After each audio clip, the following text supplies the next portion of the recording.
Hello, friends. Welcome back to Level 1 Adventuring. It is I, your host and Dungeon Master, Wolf Scott, joined by all my wonderful friends and adventurers here today, and you are strapped in for another episode of the D&D 5e campaign, which is usually our Wednesday content slot, so you're in the right place if that's what you are here to see. What is Level 1 Adventuring, if you are new to the channel? Well, we are largely a tabletop role-playing content platform. We do Twitch, we do YouTube, we do big games like D&D, we do solo indie games, we do digital games. We got a whole bunch of content, so check it all out, especially on the YouTube, which is growing right now. We'd really appreciate your follow there.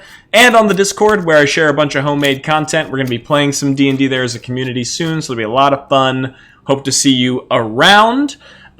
Big shout out to all of our partners in this endeavor, Tabletop Audio, StreamLabs, StreamSpell, the AI, TwitchBot Companion, all of that stuff can be found in the links below. And if you do use it, then you can, for your own streams, and we get a little cutback, and that always helps us out, and we very much appreciate it. But with that being said, you've heard a lot about me, and not so much yet about all of the other wonderful humans and Dragonborns and Tieflings and Asimars before you. Piper streaming in the background. She's on chat right now. As I almost fall out of my chair. Moderating. I modded her for the stream tonight. But yes, there's so many other people that I'd like for you to meet. And so, what should I do? Do you guys want to introduce yourself with the party pick, visible or invisible? What do you think? Yeah? Visible. Visible? All right. Well, then I'm going to throw on the party pick so y'all can see our beautiful character art, and then I'll just call about themselves. How about we start with Sydney? Hey y'all, I'm Sydney, and I play Viola Newmont. She is a holier-than-thou cleric on a mission to find her god. I love that you have a tagline. That is like a very consistent tagline. I love it. That is Viola. Let's throw it over to Lauren. Hey everyone, I'm Lauren. I'm playing Grey Eden, who is a half-orc druid. Smells like dirt, trying to find a family. Love that. We're going to cement that in as the log line for Grey's movie. That's yours, keep it. We'll throw it over to Zach. Ooh. Hey y'all, I'm Zach. I'm playing Zorvarax Verduke, our Dragonborn fighter, who has recently learned a bit more about his heritage as a dragoon of the old ancient, Yeah, no, perfect. That's exactly what Zorvarax would say. I am the ancient knight of something. Arcathian something. Yeah.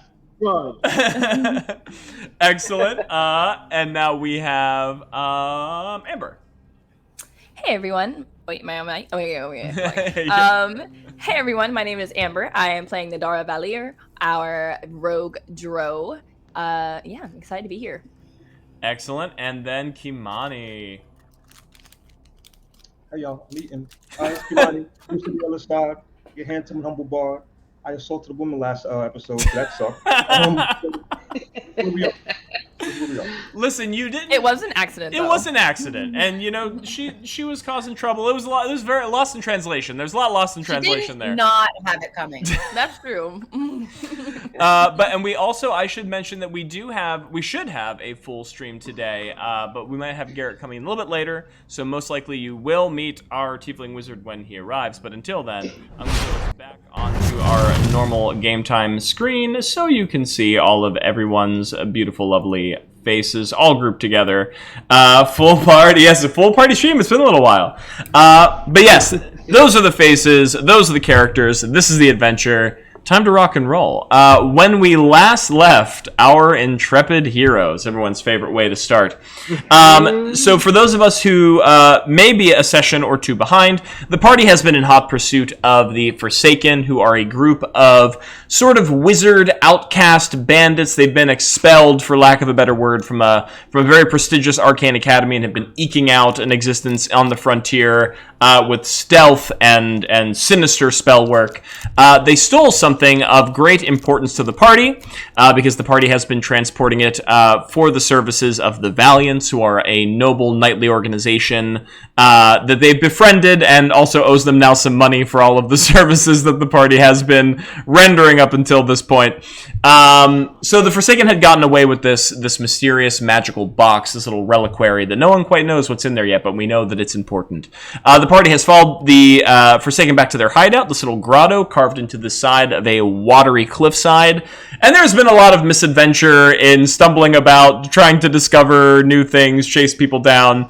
The highlights of this being that they befriended a very unlikely ally, in that one of the Nothic guardians, a monstrous guardian, they managed to sweet talk into possibly helping them through a hail of his claw strikes, whose name is Creep. And in the sort of discovery of this place, last session, the important bit was they were exploring the barracks of where the Forsaken would normally keep all of their troops, which most were mobilized or slain by the party's hand at this point, at least at this little cell's intersection, when they heard footsteps behind them, rushing back out towards the winding tunnels, and it appeared that one of the Forsaken was under an illusory spell, a veil of invisibility, waiting for the time to escape, and then tried to hightail it out of there. Luckily, Musadi was prepared for the situation with see invisibility as a bard, turned on his magic eyes, and then was able to clearly see the fleeing Forsaken, as well as the entrance to a mysterious passageway in the barracks, which the party decided to not engage with at the moment. Chase down the Forsaken, which is where we had the unfortunate unknown face slap. But then we discovered that the bandit in question was a tiefling woman by the name of Devotion. Devotion actually had crossed blades with the party earlier. They had not known, since she had been masked and hooded, but she did show some damage, a wound that she had endured from the party in a previous fight. But after the party had, got her into a corner, sort of, had her bound to interrogate her, they learned a lot of information about their current whereabouts. So this grotto, currently in control by a wizard by the name of Jacqueline, I believe. Did I write down her last name in my notes? I believe I did. I don't know if I told you yet, but if not, I'm going to say now. Jacqueline Stoneeye. Jacqueline Stoneeye is our current leader of the Forsaken Grotto. She is a divination wizard, who Devotion seems to have a great deal of respect and admiration for. And very most likely due to her divinational powers, Jacqueline has a close eye, quite literally, on the party through a clairvoyance spell, which has been slowly following them, this little invisible sensor. The party has learned that the current routes that they've discovered through the cave so far have all been protected either by magical ward or an actual sort of magical force wall almost. So they've been kind of at a dead end on where to go next, but they have discovered that there are a few hidden passageways, illusory passageways, that all connect to a sort of central loot hall where the Forsaken will take the findings of their raids on the surface and keep all their goods there, which connect to various other parts of the complex which the party has not yet seen, and to their knowledge are not warded, which is very important to get Creep around, because Creep is a lot of the wards they put in place are to keep Creep from getting into important places. So the current plan is to sneak creep around into the library, because that is what Creep wants to see. Creep wants those books and those scrolls so dang bad. And then, hopefully, by delivering him his prize there, he'll be more willing to betray his Forsaken once comrades and help the party secure their goal here. Unfortunately, the other bit of information that they got from Devotion during this whole transaction of information was that the loot hall itself is not entirely unprotected. Jacqueline has coaxed a mimic amongst all of the treasures and the boxes and the barrels, which she uses to protect all of their all of their ill-gotten gains. And so, very much, if the party does not want to go through any of the magical barriers or to try to what's the word? Disenchant the wards in front of prying eyes, they may have to sneak where this dangerous beast treads. And that is kind of where we left off for the last session. Do we have any pressing notes or pressing questions or inquiries from party members both present or who weren't here last time around? No? Feeling pretty good? All right. We love to see it. We had a brief moment ahead of stream to talk a little bit about where everybody is now that they've sort of sorted devotion. So a couple members of the party, namely Nadara and Zorvarax, are going to take a quick trip down below the little pool, the little stagnant pool that's in the central atrium where Creep's hovel is hollowed out on the bottom side. While a couple other members of the party, that being Musa D, Gray, we're going to say Yoan until Yoan arrives, and Viola are going to stay topside with Devotion. I'm also going to say, I should also mention this too. Your stalwart and not so stalwart companions, of course, are here with you. Theor Graham, the iron-hearted knight of the Valiants, is here, and his hapless and helpless nephew, who we all know and love, Percival Graham, is also here. I will keep them on the surface as well, just to keep things a little bit more simple. But yeah, let's. So we'll say the party's separating now. We have Nadara and Zorvarax about to prepare to spelunk and dive down into the water. But right before stream ended last session, I believe it was Musa D had a couple of questions for our captive tiefling. So we'll say, y'all work your way out into the central cavern chamber. There's an eerie, unsettling quiet, except for the distant chanting of incantations that have been emanating from the left-hand side hall for quite some time now. But now that you kind of already have the idea that Jacqueline has an unseen eye upon you, the feeling of the hairs pricking on the back of your necks feel all the more justified. And as Zorvarax and Nadar prepare for their jump into the waters below, Devotion, a purple-skinned, 2 horns which are tied tight back to her head with like a tight bun, sort of presses herself up against a stone and slumps down into like a seat on the floor, thoroughly outnumbered, injured, bound. She quite is well aware of her situation with these adventurers, and she seems a little despondent and a little disquieted in this moment. Point of order before Nadara and Zorvarax leave, I want to slap them on the ass, each of them, and give them some guidance. Excellent. I will keep a note of that. You each hear the rumble of thunder behind your ear as your cheeks jiggle under her mighty palm. Wait.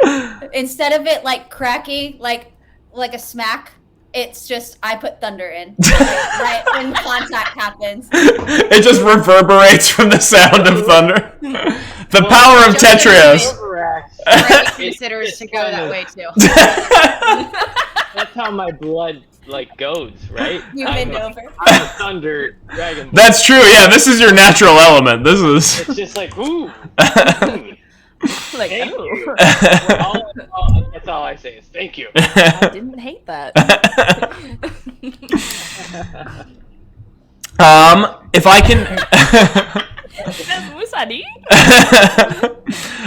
Actually, yeah. Let's resolve just the whole diving mechanics first. So, you can give me either an athletics or an acrobatics check, your choice, to get down into the water, and then you can roll a 1d4 on top of that for the guidance. Ooh, I'm giving you an athletic for sure. Yes. Fair, big fair. You said +1? Plus 1d4. Oh shit.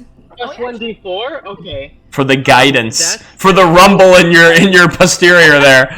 I rolled a nat 20. Oh! App. Okay, well, hey, it's in the app. It's in the app. Not sponsored by D&D Beyond, but hey, check us out. Yeah. I don't know how to do just a regular D4 though. There's a way to like expand the dice on the side. Oh, there might. Yeah, I'm not too familiar with the iPad app myself. Let me see. If not, I have a 1d4 here that I can roll for you, and if you trust me, I promise I won't lie to you. I trust you, but let me. I trust you, but I want to do it. I want to learn. I trust you, but I don't. Do it. Okay. Do a D4. Well, you got a 4, so. I have a hard 13. A hard 13. I don't know. Is that really what you rolled? No, I promise. If I'm gonna hold this up like it matters. Like, look, it's a 4. I promise. Zorvarax, you take a few plodding steps, your armor jangling as you doom, doom, doom, hit the break at the top of the liquid there.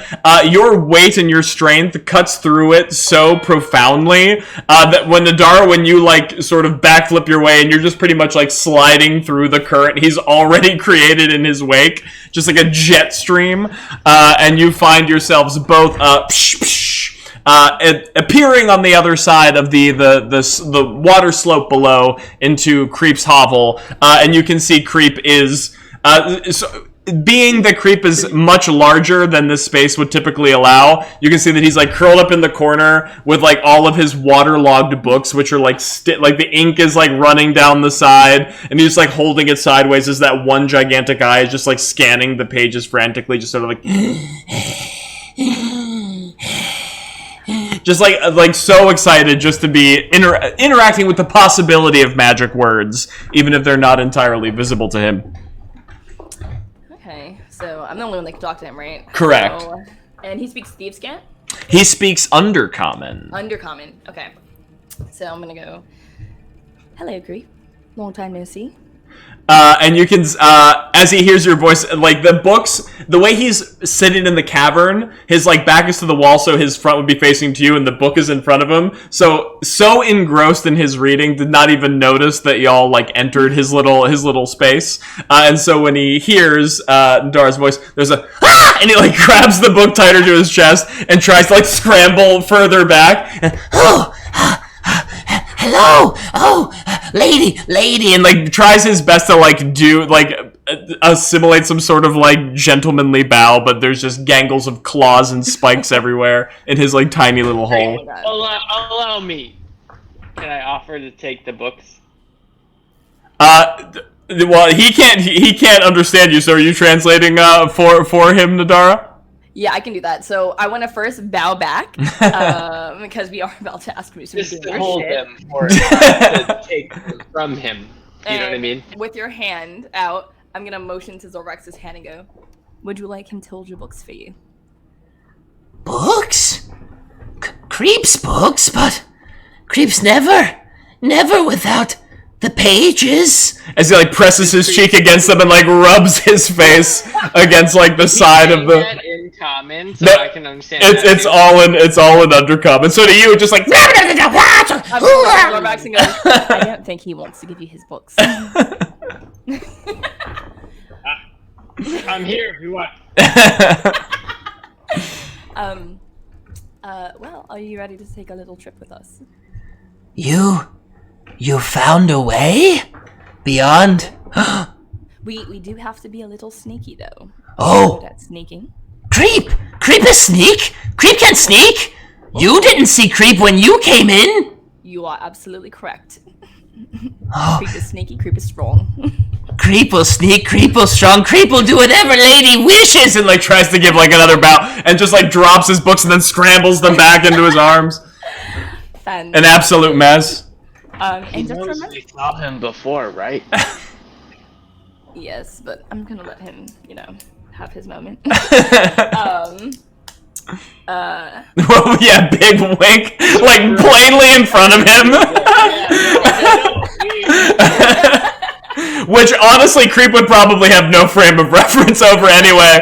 Like he like looks at you and like blinks his one eye back, like ah.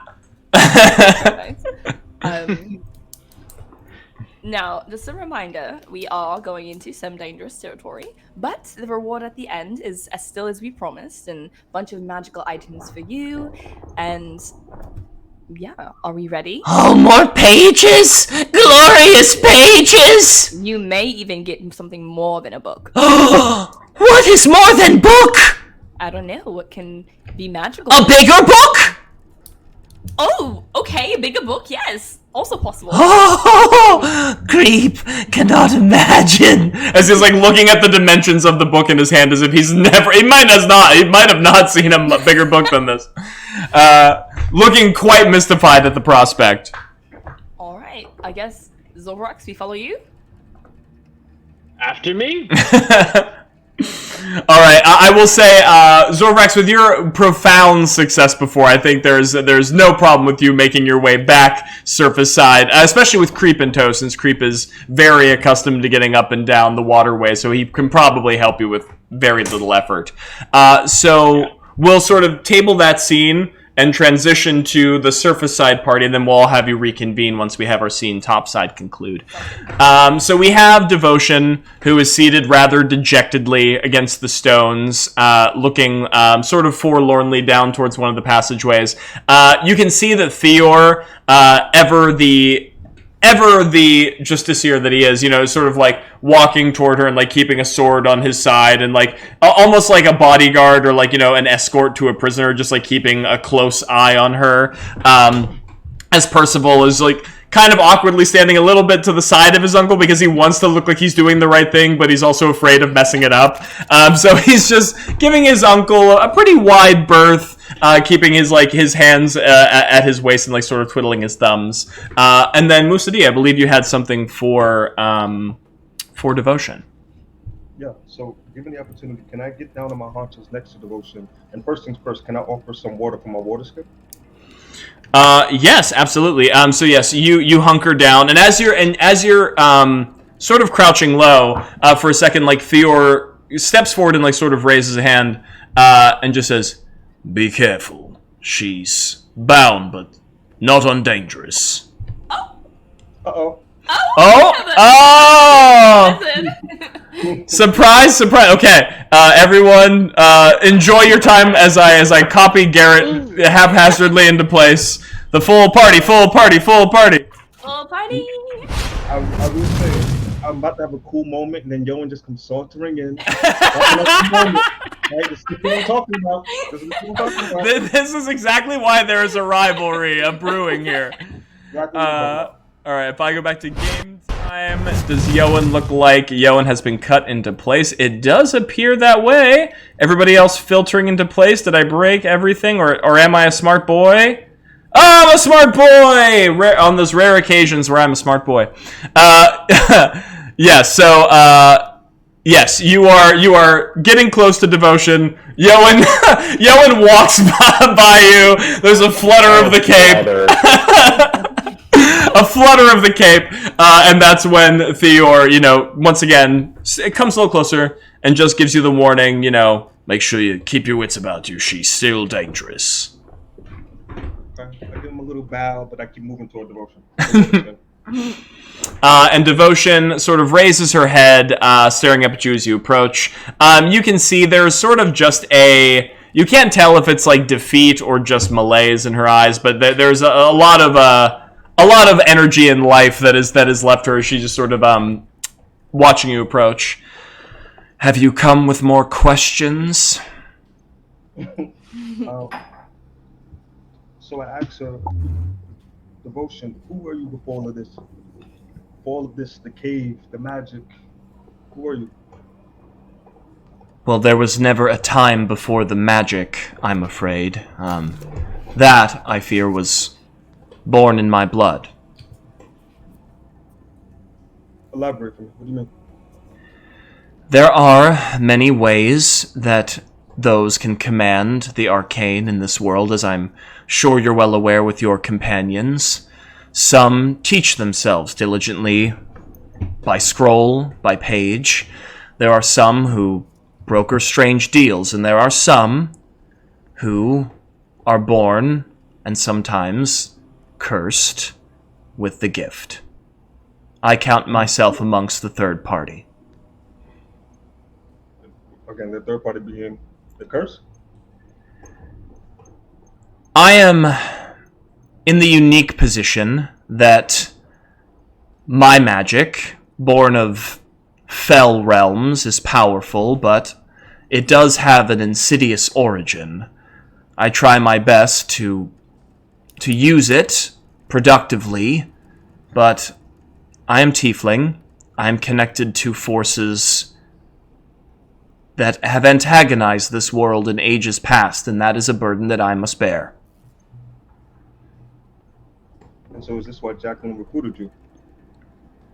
No, Jacqueline recruited me because she saw great potential in me. She saw things that the Magisterium would shy away from. Under the Magisterium, I was stifled. I was watched. I was scrutinized. And Jacqueline knew that. She gave me a place and opportunity to be able to practice and be fully myself without their guards, without their shackles. That is why I chose to follow her here. Why all of us chose to follow her here. And so is that what makes you so adamant about your mission? Just your loyalty to Jackie? Well, I think she's earned the loyalty. I understand outwardly all of this doesn't make much sense, and I do know that while we do wish to practice well and on our own, we are... It feels like a cult. It feels like a cult. I understand that from the outside it can seem that way. I know. I am not blind to this. But we are fed, we are protected, we are kept safe from those who would persecute us. We are given a roof over our head.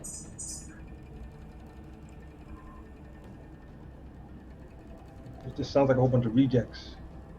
Damn.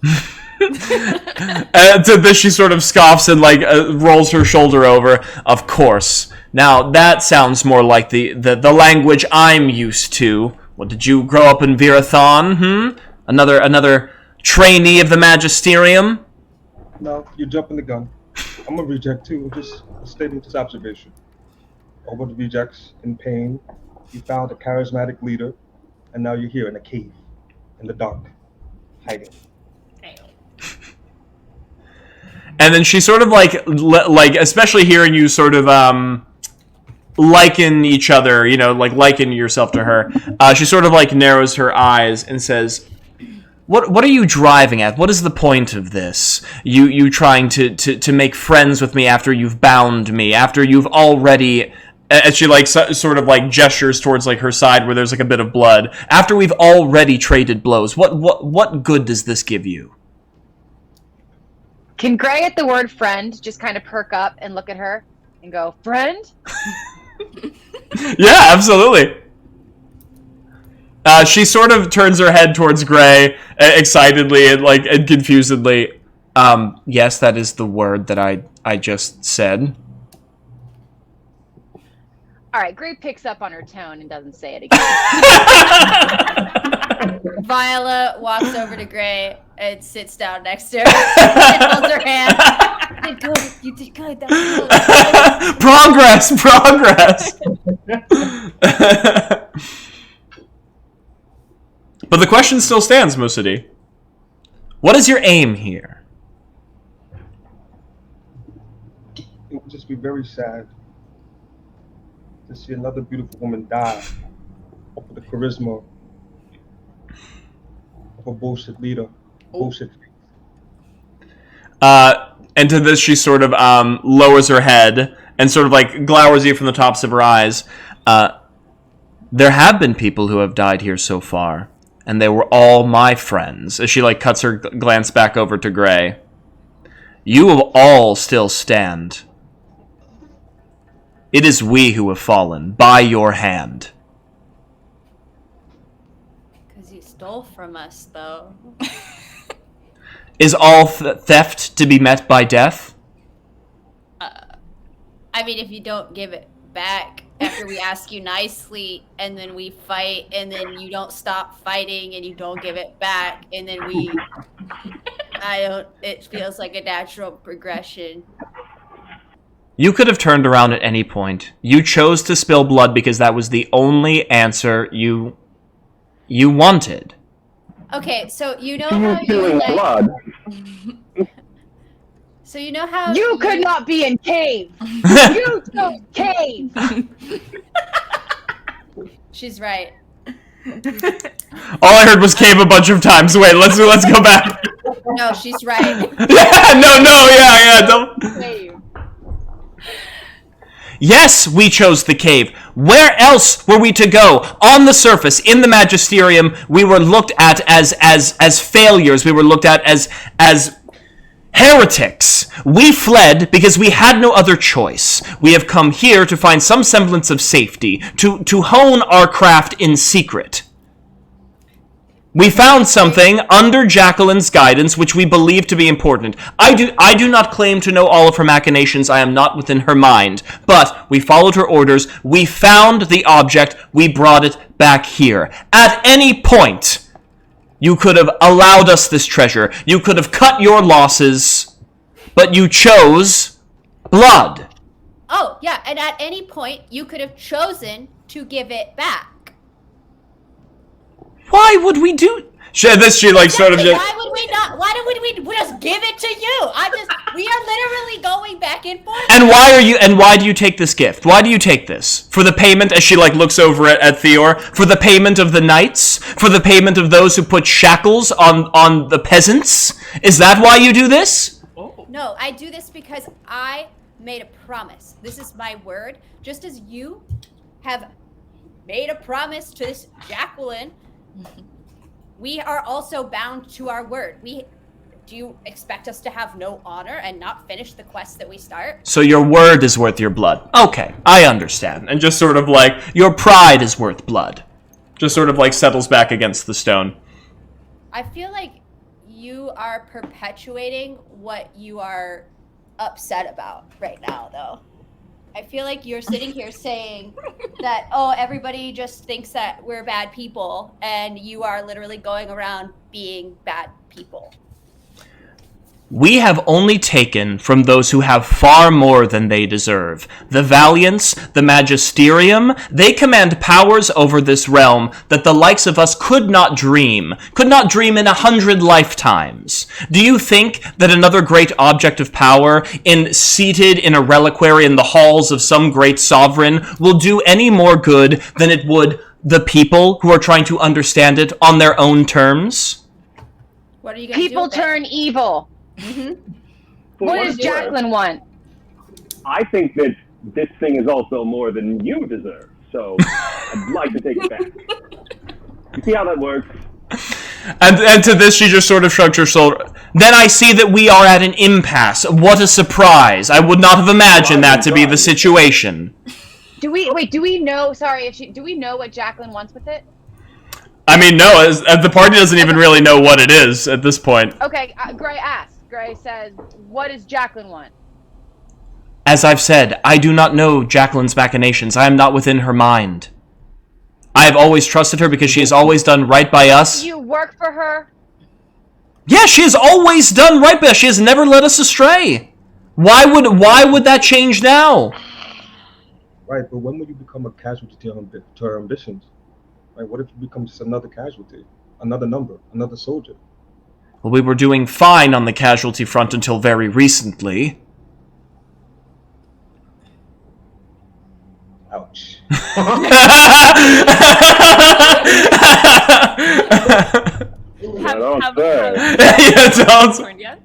is this happening while we're still talking to Creep?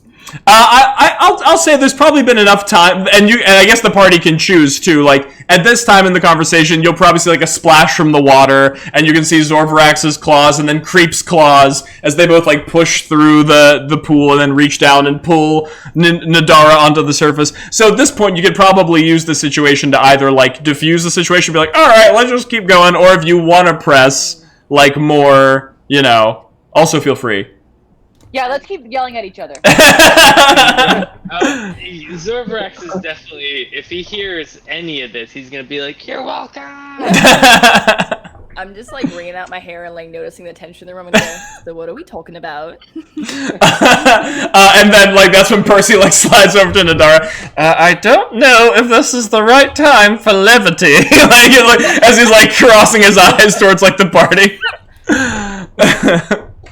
So, I don't want to like push us back on like where we're going next, but when we are going that next place, what are we doing with Devotion? Should we leave her in Creep's place? There's a monster somewhere up ahead. Zorvrax. Monster. I don't want to feed her to the monster. Yeah, I think that you don't want to. I like, is this conversation just like happening above Devotion? It's like, oh well, good. I'm glad we're all in agreement there. Yeah. We don't want to feed her to the monster. But we could.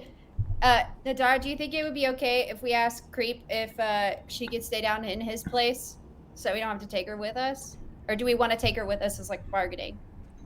I think she. I would wanted to good. witness. Yeah, I want to take it as well. Cool. Just for the record, I don't want to feed her to the thing, but if we have to feed her to the thing, I'd rather it be her than us. Better her than us, yeah. I agree. See, chat, not every party is a purposeful murder hobo party. It's just like sometimes it happens along the way. A murder happens. Okay, so we know we're taking Devotion with us. Do we have any like conversation points for Devotion at this point or anything like that? Yes. Go ahead. Oh, I was just gonna say I want to also kneel down in front of her, and I'm just gonna say, we need you to be quiet. We need you to be sneaky, and that's it. I'm assuming if I don't comply, there will be, as like she looks towards everyone having the conversation about feeding her to a monster, grave consequence. My halberd right in front of his face. Yes. So, you can expect my silence. Why, thank you. And then I just get up. I'm gonna go up to I Zorvrax. take like a couple seconds after she gets up with my eyes fixed on him, and then I pull it up. I'm gonna walk over to Zorvrax. So I'm gonna be like, I just want you to know that because of her attitude, I will be shunning Devotion. And I say it loud enough so that Devotion can hear it. She just is staring daggers at the back of your hood, just like eyes are slits. I don't know what that means. Gray leans close to her so no one else can hear, and like kind of like angrily with her arms crossed, and she was short with her earlier, just goes, I protect you. Oh! Wait, that's so cute. Devotion, after giving like that hard stare at the back of Viola's, hearing Gray do that, there's sort of like a relinquished sigh from like her chest as she like hangs her head and says, "Well, thank you for what it's worth." Just sort of like mumbles under her breath. And I'm gonna go to Gray later. What does shunning mean?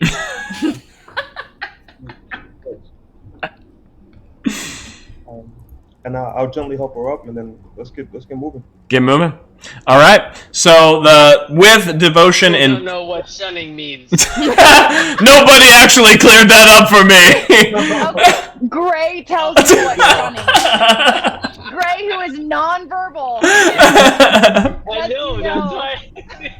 But you two are best friends. A life bond. We have our way of communicating, and I let you know. Yeah. Right. An unspoken sort of. Yeah, exactly. Okay, perfect. So with Devotion in tow, when last we checked, and you'll feel free to correct me on this, but I'm pretty sure this is the game plan. The game plan is use the secret illusory wall, which is in this central area, to head into the loot room, and then from loot room to library, give Creep his prize, and then loop back around to see if we can give the what's to Jacqueline and the rest of the Forsaken. Okay, so if that's the case, Musa D, I believe you were the only individual who had see invisibility cast, correct? Okay, and so to this, Devotion shuffles up to her feet. And once again, sort of dejectedly looks around the halls, looks at this place, which obviously she is very endeared to. And there's, you can see within her, there's obviously an element of she is willingly betraying the trust of, these people that matter to her. But she sort of just, looks down towards the stones for a moment and then towards the wall. Follow me.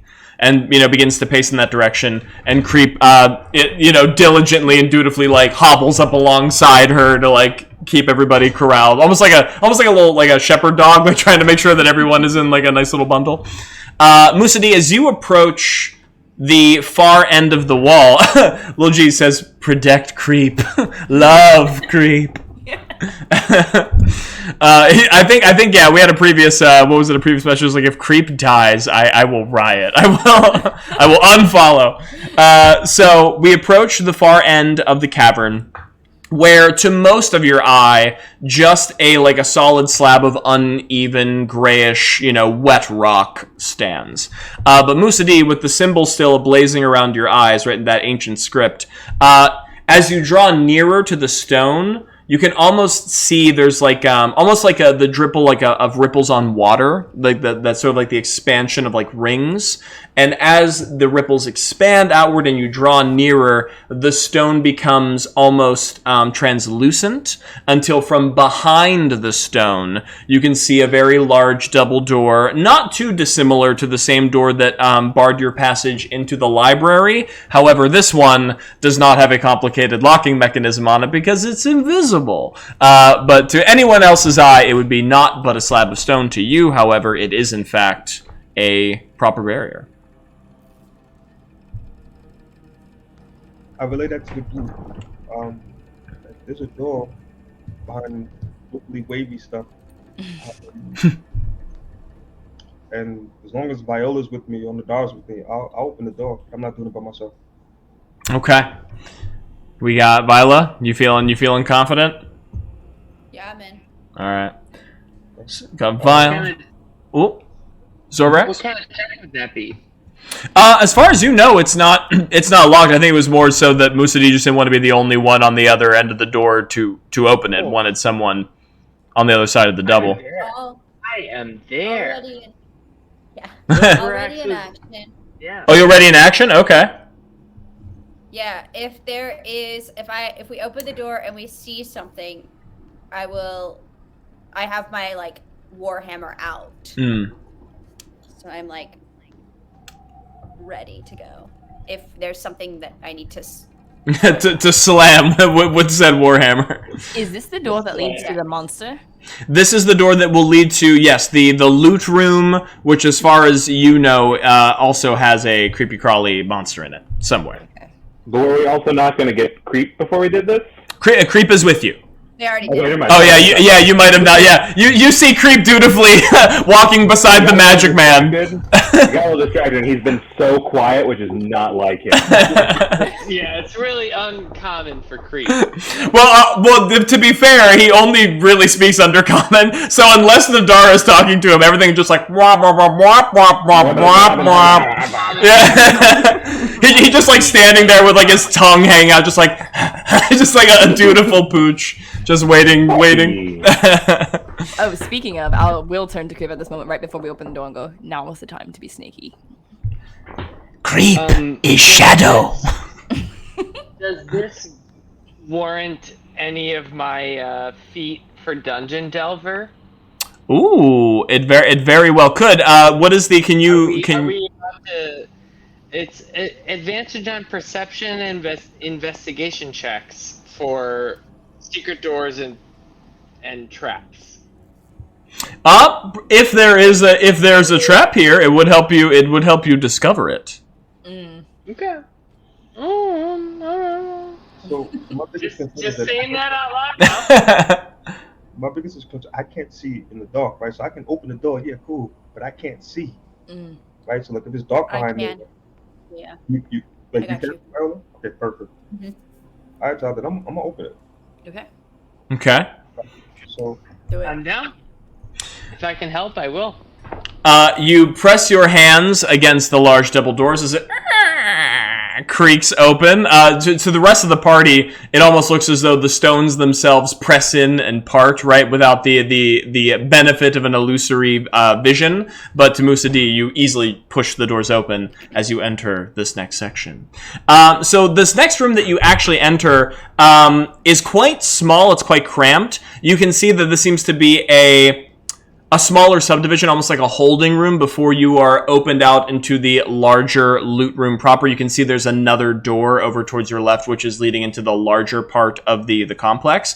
But in the room that you enter, there seems to be a collection of wooden tables, sorting racks. It looks to be like ledgers, what's the word? Inventories, just, a collection of papers about the things that they're collecting and in what amounts. So it kind of looks like a clerical area that they would enter, denoting what was being taken in to the area where all of the treasure is being held. But that's what you see. You're sort of in a very cramped parlor as you all sort of pile in here without entering the second room. But there is a nearby. There's no doorway to this secondary area as well. It's just an open stone cut passageway that leads deeper in. This area does have a few bluish gray crystals, which are implanted into like little silver sconces, which are kind of giving off those very faint, same bluish magical lights that have been ensorcelled around this the caves in various areas. But as you look sort of down towards that empty, yawning doorway that leads deeper into the treasure trove, that looks pretty dark. That looks pretty blackened. Are we starting with a tried and true perception check? Yeah, I'd like to see if there's been any trace of people walking through here recently. Yeah. Yeah, I would definitely. We're down in depths, right? So like, that's Zorvax's home ground. So it sounds like there might be actually a couple different intentions here. So we have, because we're trying to look for like people, like signs of people, I might call for like a survival check, like tracks or something like that. If we're looking for like perception, like we're trying to look for objects or people that are hidden in the dark, might be more perception, or maybe investigation, depending on how you flavor it. And then investigation would definitely be more like if you're interacting with any of the objects that are littered about the room. So depending on what y'all are trying to accomplish here. I'm gonna do I'll do a perception check. Okay. And you're looking for what exactly? For traps, near things that will cause us harm. Okay, perfect. And I would say, and you have dark vision, yeah? Yes, I do. Excellent. And you can roll with advantage because if you're looking for traps, you get to use your little dungeon delver. I did, and I did it twice, and I still only got 11. So you sort of walk around the perimeter of this. I'm assuming you don't leave the small little holding chamber. You keep kind of close to the party. You run your hand along the stones, feeling for any uneven bricks, and you're looking towards the seams of the floors, looking for like a loose cobblestone. You've been into enough dungeons. You're like, one of these things usually means there's danger afoot. Do these things. Sometimes, if you've been there too long, like you look for what you're looking for and you don't see the new stuff, and I'm not seeing the new stuff. What I'm hearing is that the traps were inside of us the whole time. Is what I'm hearing. The trap were the friends that we made along the way.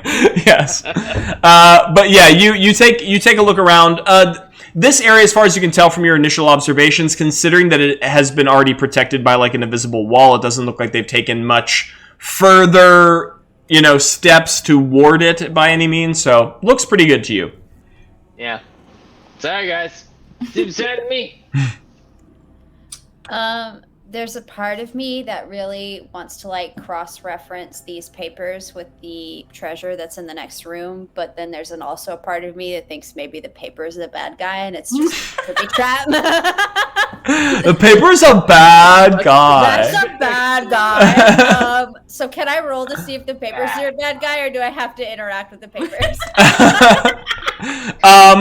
So when you say are the papers a bad guy, like, are you trying to see like are they?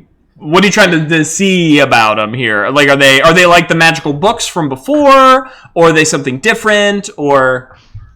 Are they a creature? Okay, I will give you either we'll say an investigation or an arcana check.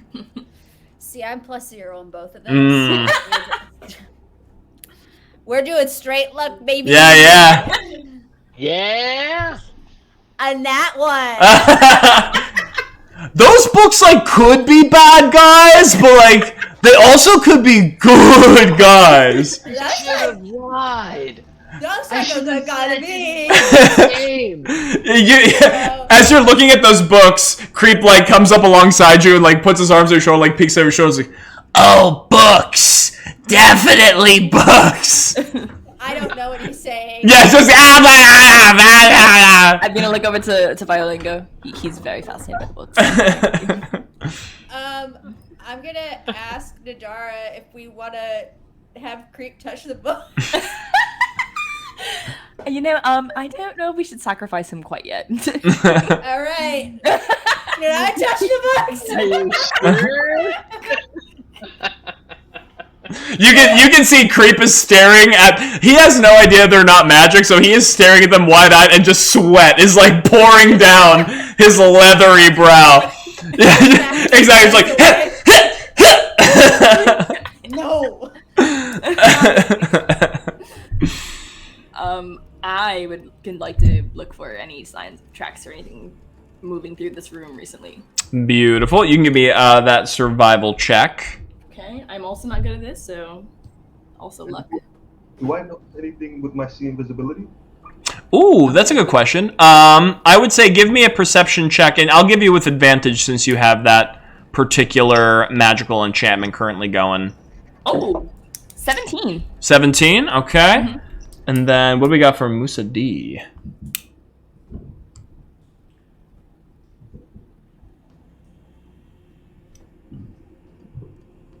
I rolled an 8. 8? Musa D, you like immediately, like as soon as the door closed behind you, like turn around to make sure nobody is like wheeling down the hallway. Fool me once, shame on me. Fool me twice. But you do not see any once invisible wizards hightailing it towards the door, or you do not see any more illusory passages. No more than the one that you've just entered through. Nadara, in terms of tracks, well, I'll give you 2 things. You got a 17, yeah? Mm-hmm. So pretty plainly, you look down towards the ground, and you can see, the caverns are a little wet. There's always a little bit of like grime around. You can see that there are in the stones imprinted some boot leather tracks that are not too dissimilar to the same ones that you might see Devotion wearing or any of the other Forsaken devotees. However, what is somewhat slightly more unique is as you are looking around the room, you kind of peek towards where the top of the stones are, kind of like where the top of the door frame would be, and like into the stone impression. And some of the stonework there, because this is all like either roughly hewn, angular stone, some of the surfaces of this rock seems sort of strangely smooth. There's almost like these long, winding, smooth stripes, almost like there's been some sort of erosion in the surface of the rock towards like the tops of the door and like in the stonework. So I'm going to take that. I'm going to walk over to Yoan, and I'm going to tap him on the shoulder and point at the erosion and go, what do you think?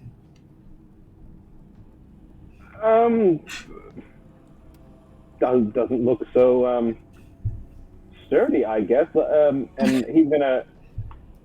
How far up is this erosion? I would say the tops of the ceilings are probably, give or take, maybe a little bit more because I'm not doing exact math here. At least 10 feet high, maybe a couple more extra feet on top of that around, but... If someone could give me a boost, I could take a closer look. With your real hands or with a mage hand? If someone could lift me up with a mage hand. My apologies. I am not strong enough to do that. Zorax, we have need of you. Zorax is like, I'm useful. Am I close enough? Oh yeah, for sure. You're all pretty close. Yeah. Oh, heck yeah. Oh, of course. I need to know, is it like you grab like Yoan by the waist and just hoist him up, or do you let him like crawl you like a human pyramid? Like what is I think crawl on me, and then I do like a squat, and then like I try to be a spring. Yeah. There's a moment where your newfound dragoon jump almost kicks in, and Yoan, your head becomes uncomfortably close. I utilize that to help this. Oh, for sure. You definitely. There'll be no trouble between the two of you. I think you are well strong enough to hoist our spindly tiefling friend on your shoulders. Oh, for sure. So what do you need me to roll? I think you're good, actually. I think as long as you're bracing Yoan should have a proper position to do a closer inspection. So yeah, Yoan, what are you trying to do in that zone? An investigation check. An investigation check. Give me that. 22. Hey. 22. Okay. Yoan, you are a well-learned magical type. You have practiced with many sort of chemical reagents, or at least thrown a bunch into a cauldron and watched it explode, as we've seen a couple episodes ago. The type of sort of eroded, winding piping that is happening within the stonework, it almost looks like some sort of chemical burn. It almost looks like a sort of a chemical melting of the stonework itself. So, like, they form these caverns by like using acid, essentially, or not necessarily. No, you do see the rest of the cavern looks as though it's either been A, naturally formed, or B, like really roughly carved out. But this looks as though there is like an entirely different form of action happening on the stones. It is smooth. It is melting. It is not carved. It is not pickaxed or anything like that. Seems like some sort of, I don't know what. It's nothing like the surroundings at any rate. He looks back down and is like, intentional, accidental. I don't. Zorbrax, what do you think? As you look down, Zorbrax is like holding your ankles. This is above the doorway. Yes. The way. Could this be a trap? Is this like we're gonna walk through the doorway and get acid spilled on us or something? Maybe. I think. Zorbrax is like, no, I didn't see a trap. Of course not. Hey, Devotion. Oh, that's a good idea. Devotion looks up at you and then, with her like arms still bound, raises them to her lips and goes, I think it might be a trap. I can just mage hand it open if that helps. well, there's no door to open. It's just a yawning, just an open doorway into the next room. Give it some coffee. Mage If hand that will across wake it up. Is this a sleepy door? I feel like since Devotion can't talk, and if it was something dangerous, she'd probably not want to walk through. How about we have her walk through first? I like how it went from I definitely don't want to risk Devotion if need be, but also let's. Well, it's not a risk. She's got a nasty attitude. She completely has a walking. vision. Come. You can see as you approach her, or like, do you just like ask her to move forward, or do you? Yeah, I'm not gonna forcefully do it. I'm just gonna like waggle my finger towards her, like, come towards me, please. Our little author says there is no trap, just like there is no war in Bossing Say.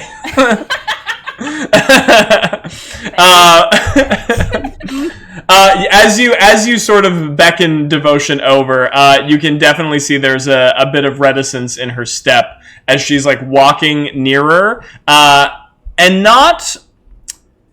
She is not like not getting closer to you, but you can see tieflings have dark vision. You can see as if she's actually not so much looking at the door itself, but almost beyond the door, trying to peer into the darkness past the door frame. Hold up. Is that globe still following us? We just la-di-da-di-da. Still following us? That globe that turns the ear to eye, ear to eye? Good question. You can see... good question. You'd be the only one who would have noticed this anyway. You watched the orb float, by you, watch you enter the loot cave, if you will, and then as you were entering that space, it actually broke towards the left, towards where the passage where all the chanting was happening. Okay, so it's not with us. Correct. How crazy would it be if I took one of my spears, I cast light on it, and I just gave a little toss in that room? I think the only issue would be that there's monsters waiting for us on the other side, and that would completely give them the advantage because we're in this tiny room.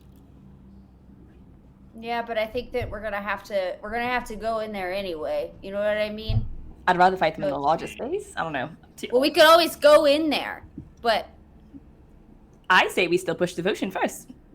Right, but how barbaric? now we're pushing her. I mean, not push her, but just put her in front of the party and have her lead us.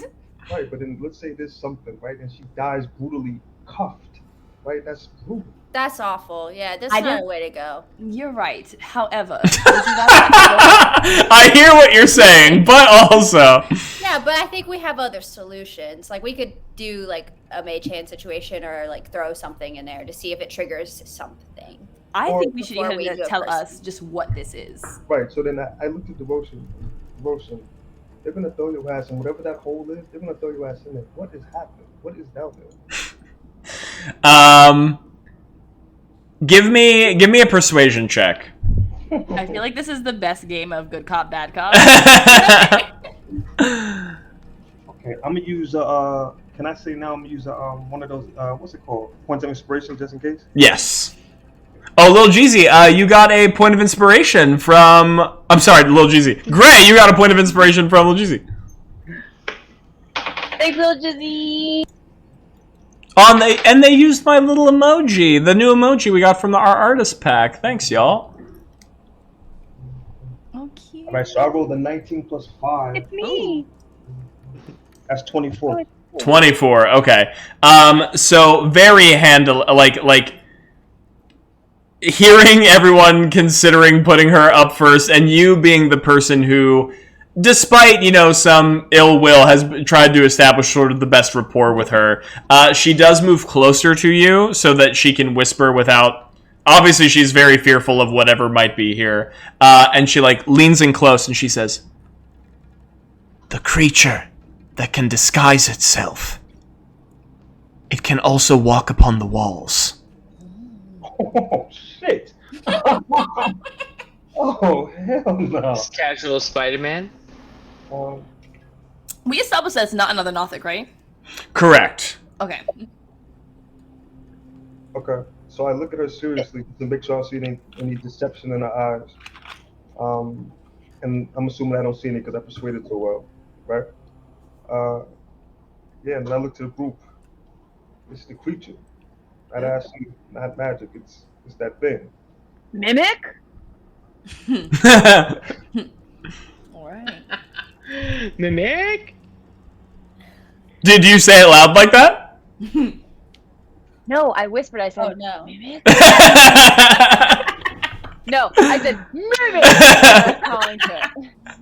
Get over here! You hear a rustling in the distance. The next activation, one more question. Is it invisible? No, it does not have magic like we do. It cannot steal itself of sight from you, but it disguises itself so well, it may as well be. It is indistinguishable from the mundane when it chooses to be. So I asked her seriously, is in the room now? And then she like kind of looks around like from her shoulder from side to side. I don't think so. I can't tell any better than you, but I imagine that if it were here, it might have already tried something. Shit. So we're probably not gonna persuade this motherfucker. Yeah, no. We're gonna have to fight it. Yeah, we're gonna have to fight it. So there's like 2 different ways we could go. We could throw a person, or we could throw a thing to trigger. Maybe if it even triggers when we walk in, and it's So not where just would- like. If I may, Devotion Who knows? flesh Oh. meat. the original plan was not to fight it at all if we don't have to. It was to sneak through the room to the library. Yeah, cash. I'm Let's be chill. Let's be not cash. sneaky at all, and it's Yes. not gonna be my fault. No one's gonna So, yell at you. so you would rather be your fault by just marching into the room? I have a -1 in dexterity, and I know Zorvrax also does. You're gonna be Yes. at a disadvantage. Well, here's what I'll I say. don't know what you're talking about. This guy. Well, here's the thing. So if we were treating this as a group stealth check, right? You would all make the stealth check as a party, and then as long as half of you or more succeeded, you would succeed as a group, right? Does this include Percy, Theor, and... It includes Percy, it includes Theor, it includes Theor, I'm Creep. guessing is also Devotion not and great. intrigue. Let's try it. If we're gonna have to fight anyway, let's try it. Law, And- law of averages, it should Yeah. work. The law of averages. Okay, but I will ask this because I think this will be important in case things do go sideways. Marching order. Yeah, I do need to know who's going in. So I can say you can definitely walk in 2 abreast, right? To 2. So yeah, who is? Are you actually putting Devotion at the head of the train, or what's Yeah, happening I here? think that's a bad idea. Listen, I've got a high armor class. I haven't been hit yet. I will volunteer to go first. So noble of you. So we have Viola up Fuck front. it up. At least I'll be the one. I'm up there with her. I feel like Devotion should be in the middle of Okay. the marching order. So we Right have. beside her, right behind her. Okay. I'm gonna say Theor also probably goes up front. That seems about right for him. He's not one to back away from a challenge, and he's also rather heavily armored. And then, so actually, how many people do we have? We have 9 people in the party, right? So that is 2, 4, 6, 8. So that's enough to have 4 rows of 2, and then 1 straggler, essentially, either in the front or the back. Isn't it 6 of us plus Theor, Percy, Creep, and Devotion? Oh yeah, there's Yeah, where's Percy? yeah, Percy as well. So yeah, you actually have enough room for 2, 4, 6, 8, 10. Yeah. Dude, this mimic better actually find us, because that's like a really shitty mimic, shitty monster period, missing a group of 10 We got a people. full-on army. Don't. It should be so There. embarrassed if we pull this off. Oh wait, I'm sorry. Did you? I'll make a note here. Mimic definitely finds party. You remember like 5 of those characters? They're not there. So we have Viola and I said Nadar, but that's not true. Zorvrax. Viola and Zorvrax are up front, Yeah. followed by Theor is in 2nd rank. Anybody else want to join 2nd rank?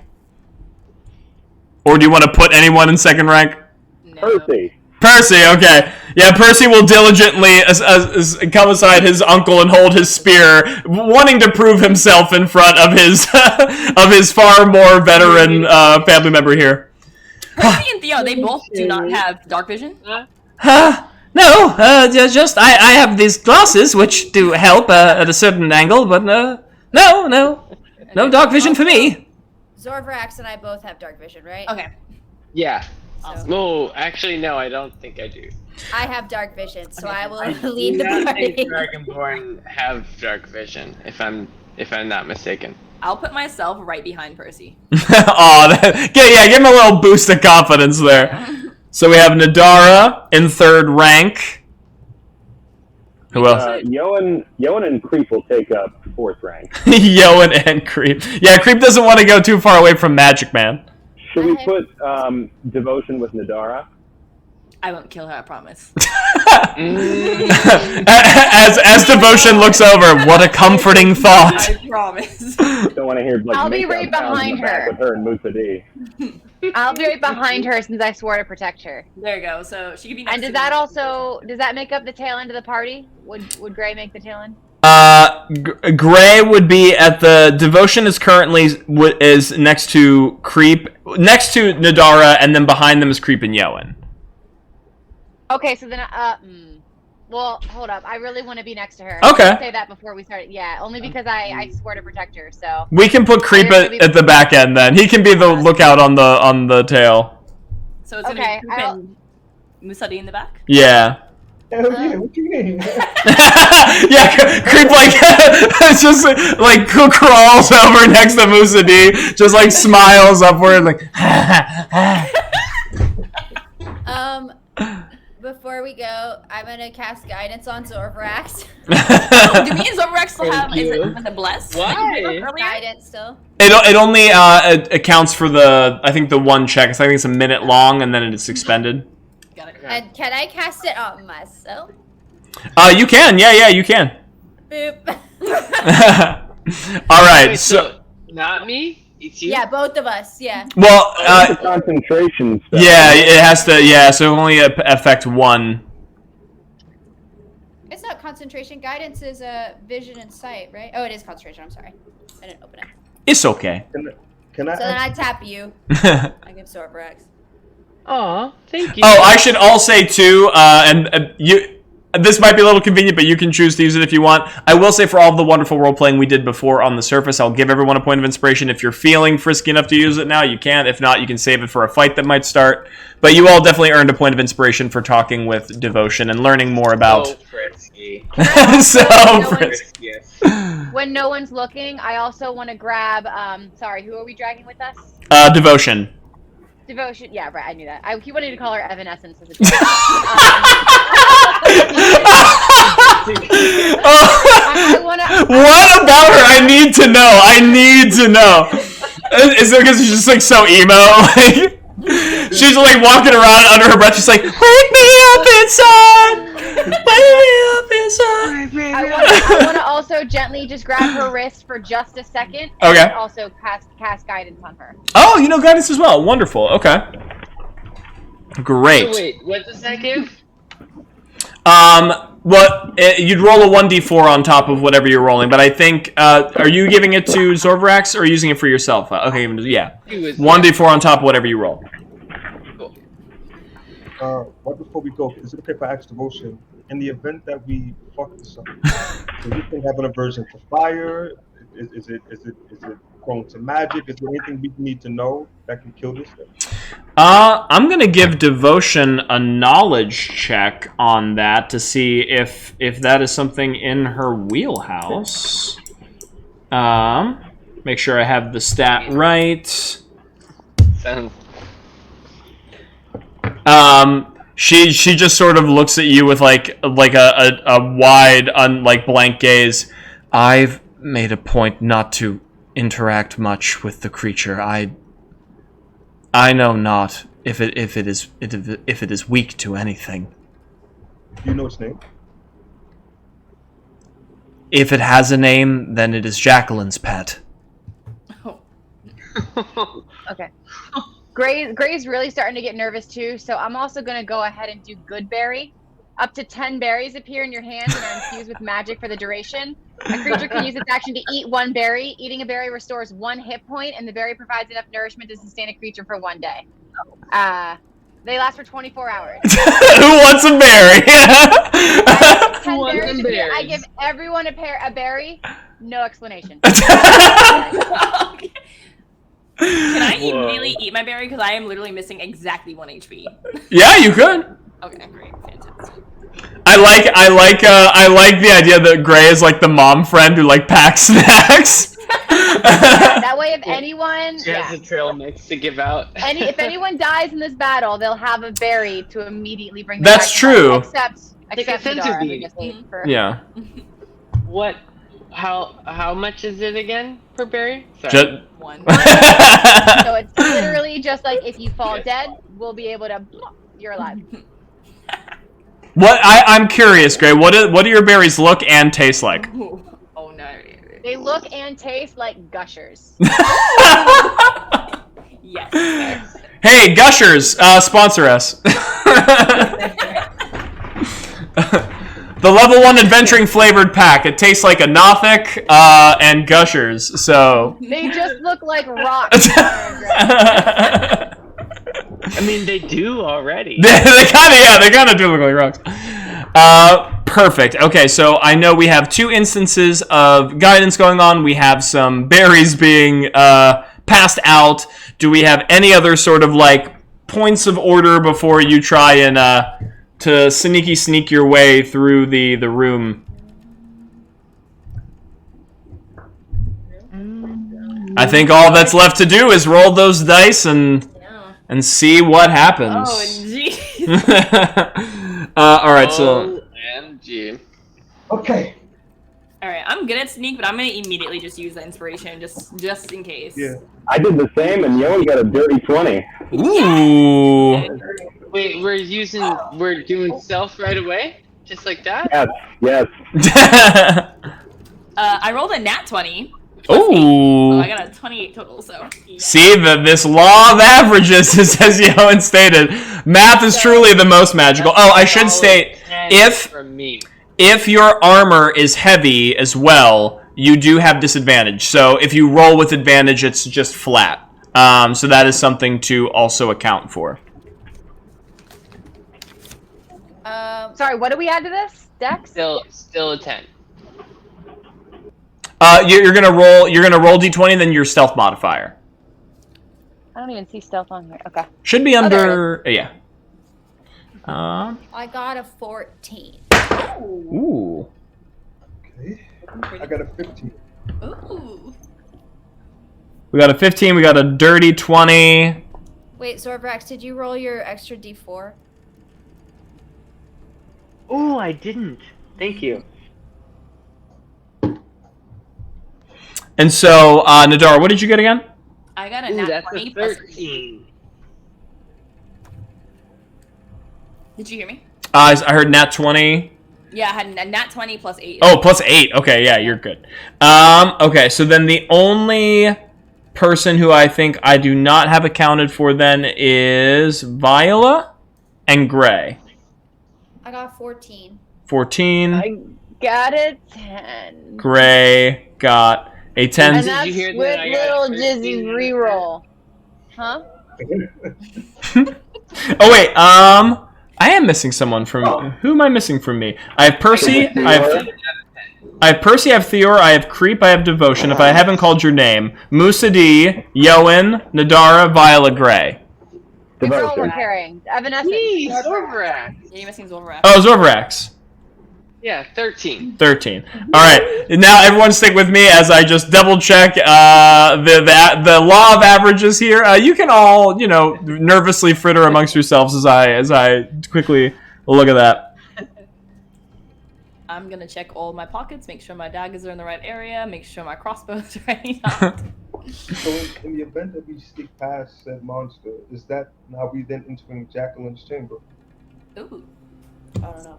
It's probably a question for Devotion. Or Creep. Well, no, Yeah. Creep would know, right? Don't forget Devotion has guidance. Oh, yes. Let me roll that on top.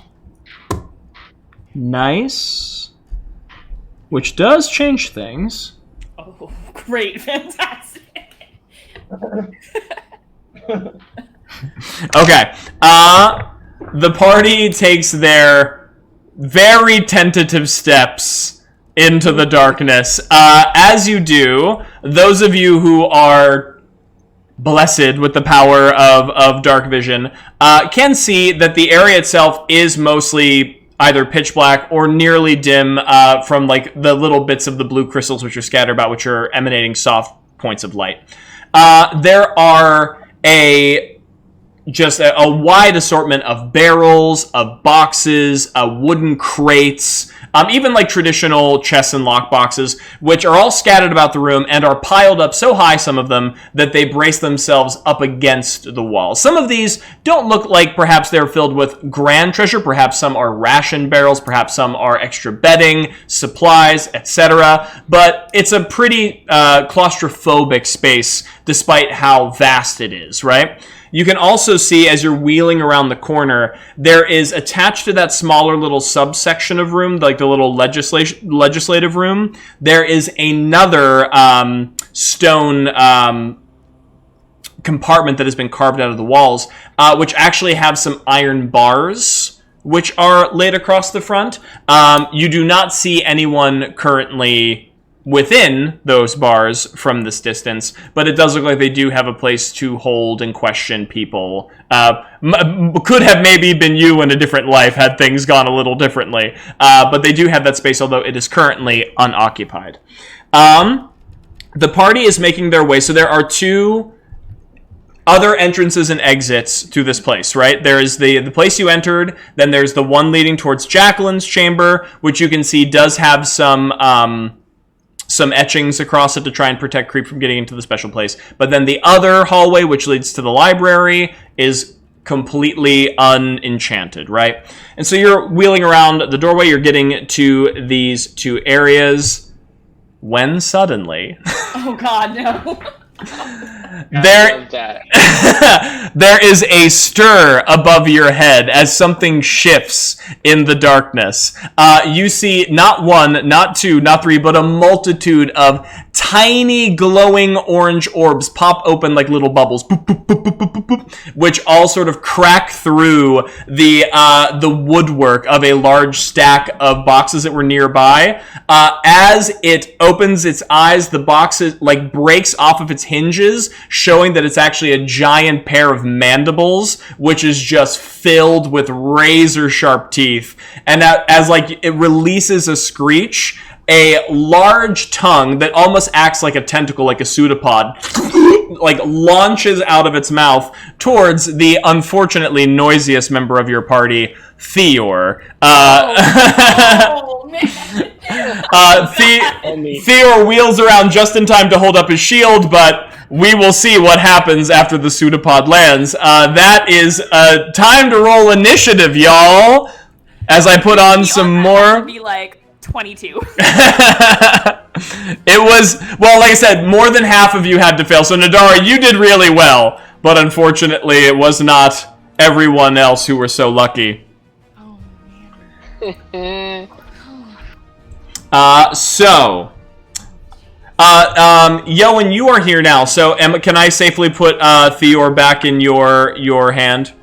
Heck yeah. Okay, grand. I love that for me. Okay, so what I'm going to do is I'm going to quickly resolve this first, these first attacks. Gonna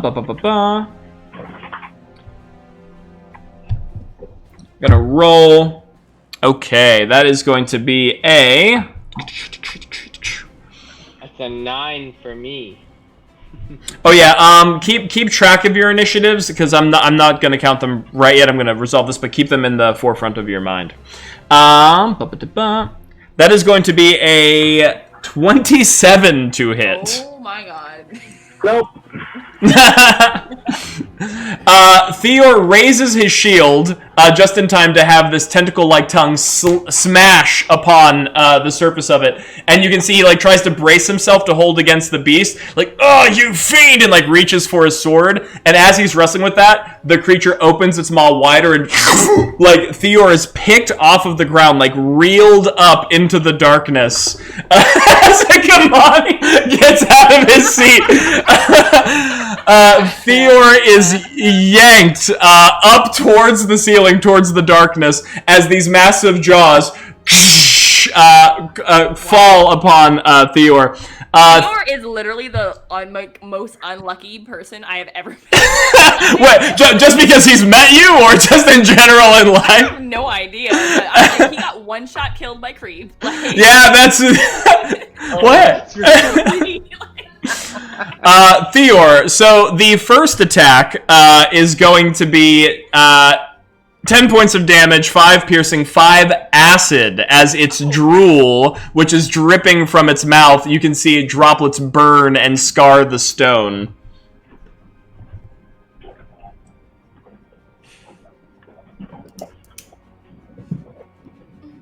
Copy that. Okay, he's still standing, because I got some more attacks, I just want to know what's happening here. More attacks. Wait, did this thing have a surprise round on us? Yes.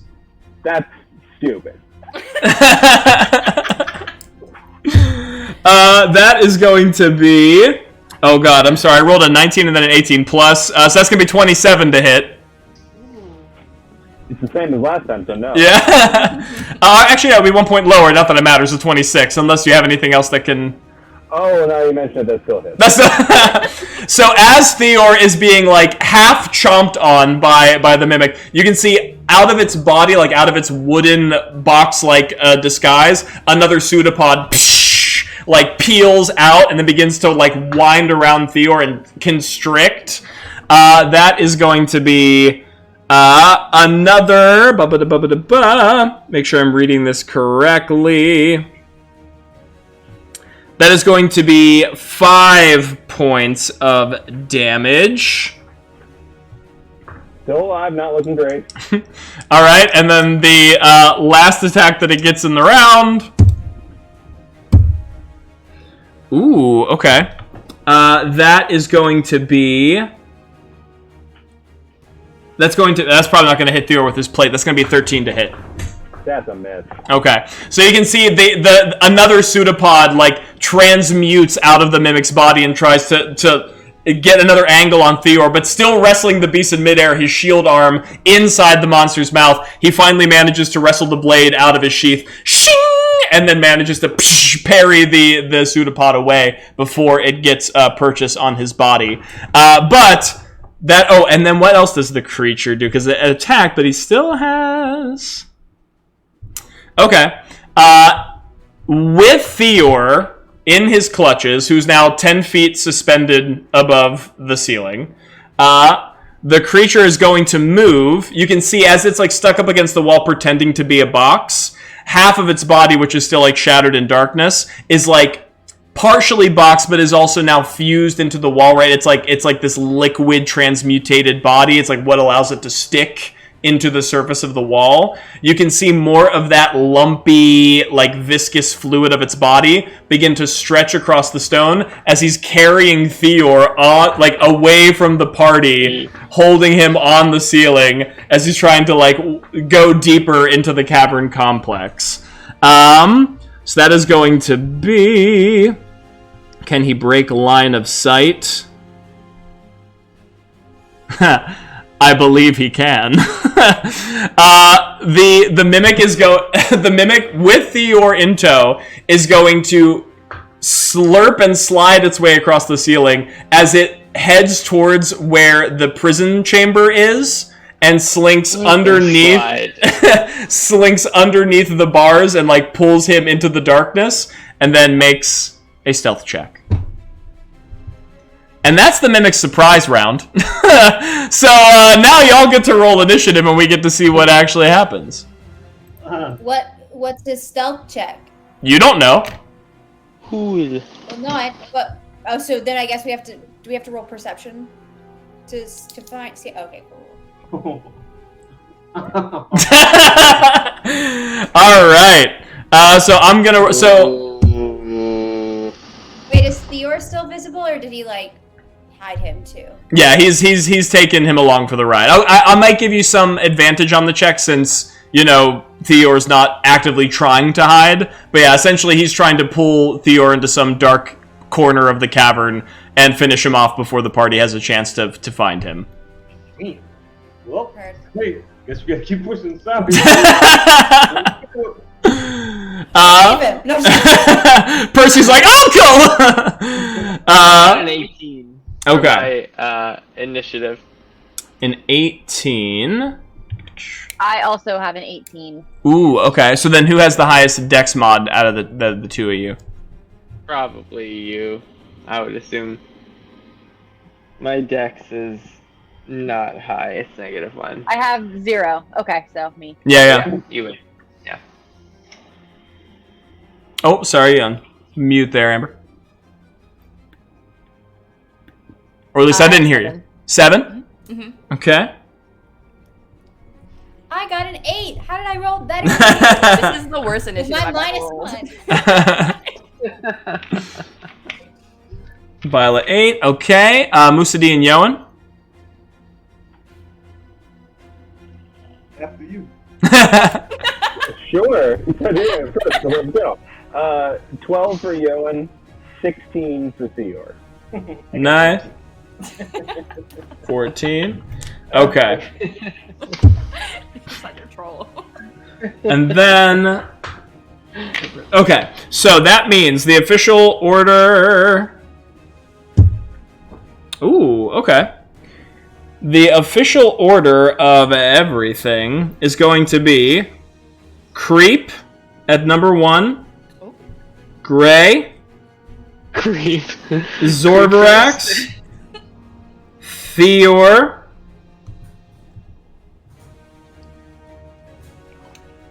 Percy, if I'm not mistaken.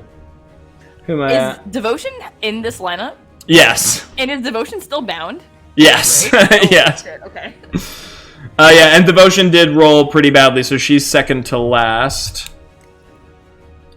And then we have, what do you call it? The Mimic is actually last, so that's your saving grace there.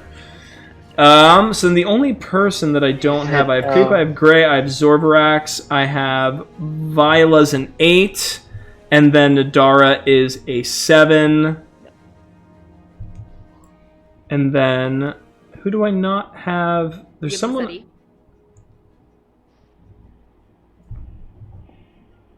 I don't think I do. I'm just realizing now that both Mimic and Musadi both begin with an M, so that does not help my note-taking. There are 10 people present, correct?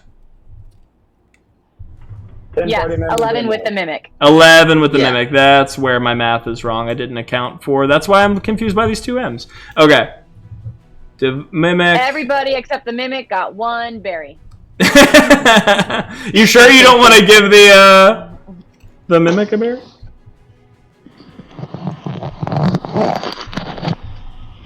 So then it is Yoan, That wasn't me.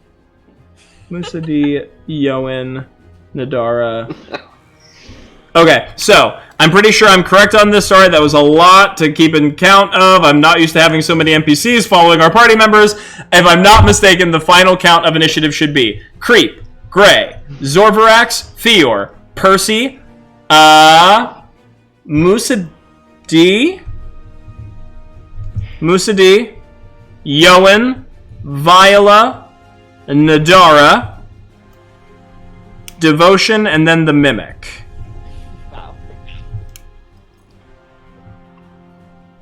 And I think that is everybody. Is there anybody I didn't call? Nope. Okay. Yeah. You can. All right, so first things first, you see the Mimic scoop Theor up into the air, begin to chomp down on him with those gnashing teeth, acidic spittle rolling over Theor's armor. Immediately, Percy raises a hand, "Uncle!" as Theor looks back down. "Don't worry, lad! Hold firm! Hold on!" As his body begins constricted by this creature, and then it begins to roll and slide into the darkness along the ceiling, back towards the end of the prison escape. As soon as this happens, Creep, being the first in initiative, looks back over its shoulder towards Nadara. Creep go, creep no sneak. Creep go, creep be careful. Creep But hooded. do best. And then begins to get in the towards the creature. Creep is going to do a perception check to see if he can see the beast. Ooh, and Creep with that big glowing eye actually does manage to get a bead on the Mimic. Fuck. We can see that the Mimic is now still on the ceiling, right, holding Theor, and Theor just wrapped up in a bunch of pseudopods. You can't kind of tell where this, because it's also camouflaging itself into the environment, So you can't quite tell where the stones begin, where the tentacles end, where the teeth start. It is just like a pile of half-camouflaged body parts and teeth and eyes, and Theor, unfortunately, in the center of all of it. But with Creep getting a bead on the Mimic, you can see it narrows its gaze as there's that same strange, unsettling flash of light that assaulted the entire party upon their first meeting, as Creep narrows his eyes. No more hurt! As like another light flashes from its eyes. We're gonna have to make... One hit kill. One hit kill. Let's see here. It is a Constitution saving throw for our Mimic friend, who rolled pretty decently. That is going to be a success, unfortunately, for Creep. Okay. What's up? No, never mind. Go on. You can see there's a flash of light, and the Mimic sort of startles as its darkness is like stolen from it for a second. But as it recoils, all of the tentacles then fall back in on Theor as you hear him struggle again, as he's trying to like wrestle his sword free. It doesn't seem to have any effect on the Mimic, unfortunately. And that's... Creep doesn't have any other ranged attacks other than his gaze, so unfortunately, he just stands dutifully into the prison and sort of points upward. There! It is there! And sort of like, well, once again, only Nadara hears, but over here in the... He's there. Yeah, Creep knows he's there. Which means it's going to be Gray's turn. Alright, I'm guessing him pointing at it, screaming it's there, isn't in lieu of us rolling a perception check. I'll give you advantage on it. Okay. Also, how far up is the ceiling? How high? 10 feet. Okay. Fuck it. I guess Fairy Fire. Ooh, very nice. Yeah. So I'll do that. Can I also grab Evanescence and pull her closer to me? Sorry, Devotion. I really do blank on her name every time. Only if you sing just a portion of "Wake Me Up Inside." Wake me up inside. Point of inspiration, just for appeasing me. Yes, you can. In fact, you can see Devotion at this point. She's bound. Her eyes are wide. This is probably her worst case scenario, being like cupped in here. So she is very willing to just be pulled along by the person who is like demonstrating any sort of authority here. So as soon as Gray like kind of like yanks her by the shoulder, she is close at hand. Do I have enough room to maybe duck her behind like a barrel or something? Let me double check the arena real quick. Yes, you could put her. Yeah, there's a crate near where you're standing. Okay, so I push her down there, and then I walk just a few feet away, just in case, you know, when I cast the spell, he doesn't immediately see her there as well. And then I'll cast Fairy Fire. Nice. Okay, and then to double check for my purposes when it comes to Fairy Fire, I don't believe that is a targeted spell. I believe that's just an area of effect spell. It's an area, yeah. Yeah. Oh shit! So I guess it doesn't really matter that I hit her because she's about to. Is there any way I could specify that it goes like from where I'm at out rather than behind me at all? And well, that's why I moved her behind me. Yeah, if I'm not mistaken, I'm gonna double check on the ruling on Fairy Fire real quick. I feel like it's a cube. Yeah, you choose a point within a certain range, that like it's an area. So you should be able to put her somewhere and then focus the light elsewhere. Cool. So wherever Creep is pointing, I just kind of generally direct the Fairy Fire in that way, and then you can let me know who of us is affected by that as well. Okay. So each creature within a 20-foot cube. So if you're pointing in that direction into the prison where no one has had a chance to move into yet, the creatures that would be affected would be Theor, Creep, and the Mimic, presumably. Cool. Yeah, let's do it. Okay. Sorry, Creep. So each creature within the 20-foot cube is outlined in either blue, green, or violet light. Your choice.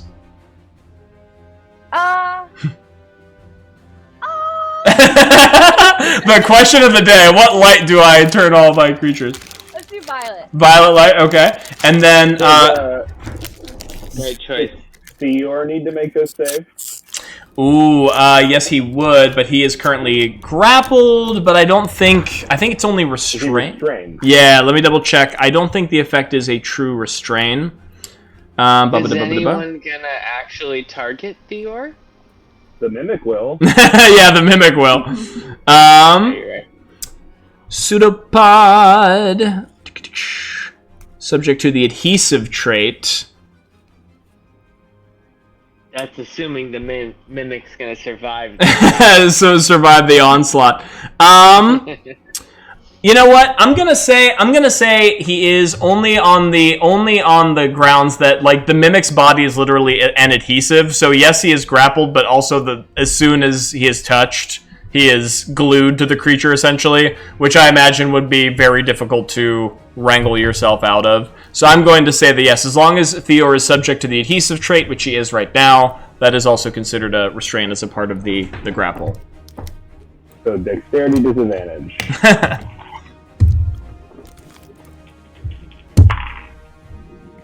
I don't know what the DC is, but he failed. That's a 2. A 2? Okay. Gray, you're not gonna love this. But there was one failed target on the fairy fire, but it's not the one that you want. As the area is illuminated with violet light, you take a look as Creep watches as his own body is awash in like a wave of purple, and he's sort of confused. He's like, but unfortunately, the corner of the room is still shrouded in darkness. But Theor would get. Except for Theor, yeah, Theor is illuminated. Yes. So if he's being held by the Mimic, we can see. I would say that you probably can see him without issue. Yeah, he's just not fairy fired, so he doesn't have the same effect on him. But he's not benefiting from like the darkness. I'm sorry, I'm confused. Can you say Yeah. So fairy fire is a magical effect that allows you to not only see things, but like have advantage on attacking them. Right. Oh, so we can still see them, we just don't get advantage. Right. Oh, that's fine. I mostly just wanted to not have us have to roll perception every single time. Yeah, which is fair. I mean, it would have been cool, but yeah. Does that mean the Mimic now has advantage on attacks for Creep and Theor? Yes, it does. Yeah. Goodbye, Theor. Make peace with your god, whoever you pray to. Wait, because they're I understand. Sorry, yeah, okay. No, hey. It's just how the dice happen, baby. Just cast it on Evanescence. No, protect her. I love that every time I introduce an NPC, everyone just convinces them they have a different name. It's like, my name is Rios. Don't you mean Ross? Yeah, of course. Hi, my name's Devotion. Don't you mean Evanescence? Yes, that's what I mean. Hilarious. Okay, so Gray, you hunker Evanescence down behind a box, and then rush towards where the creature had stolen Theor. You release a bolt of. How does that look from when you cast it? You make violet light, but how does that happen for you?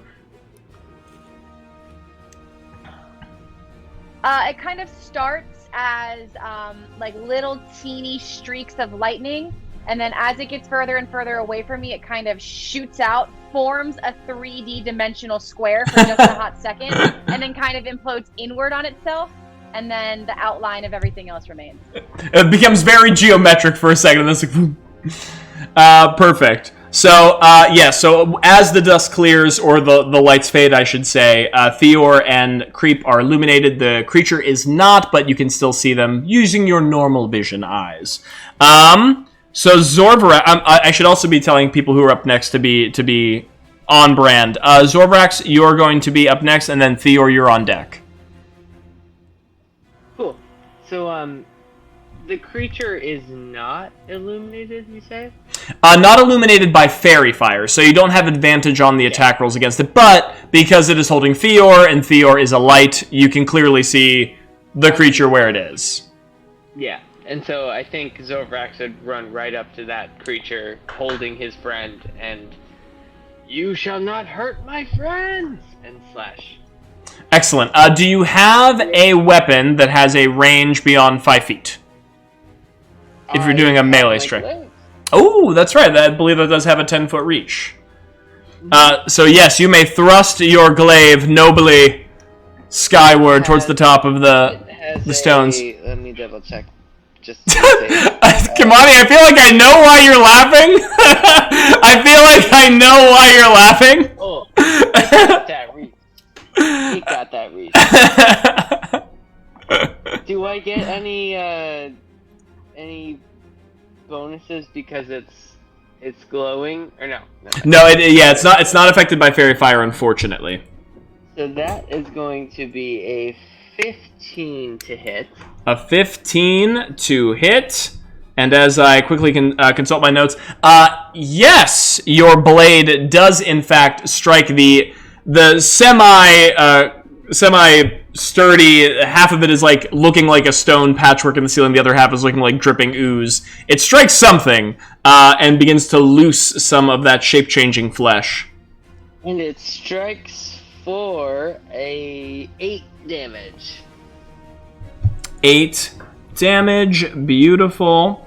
Now, Zorvarax, could you do me a favor? So as your glaive strikes the creature, you know you are well accustomed to how the heft of your blade should function and flow. As it cuts into the beast, you feel an unnatural amount of resistance as its adhesive body tries to cling on to the glaive as you are striking it. So can you give me a strength check? Can I ever?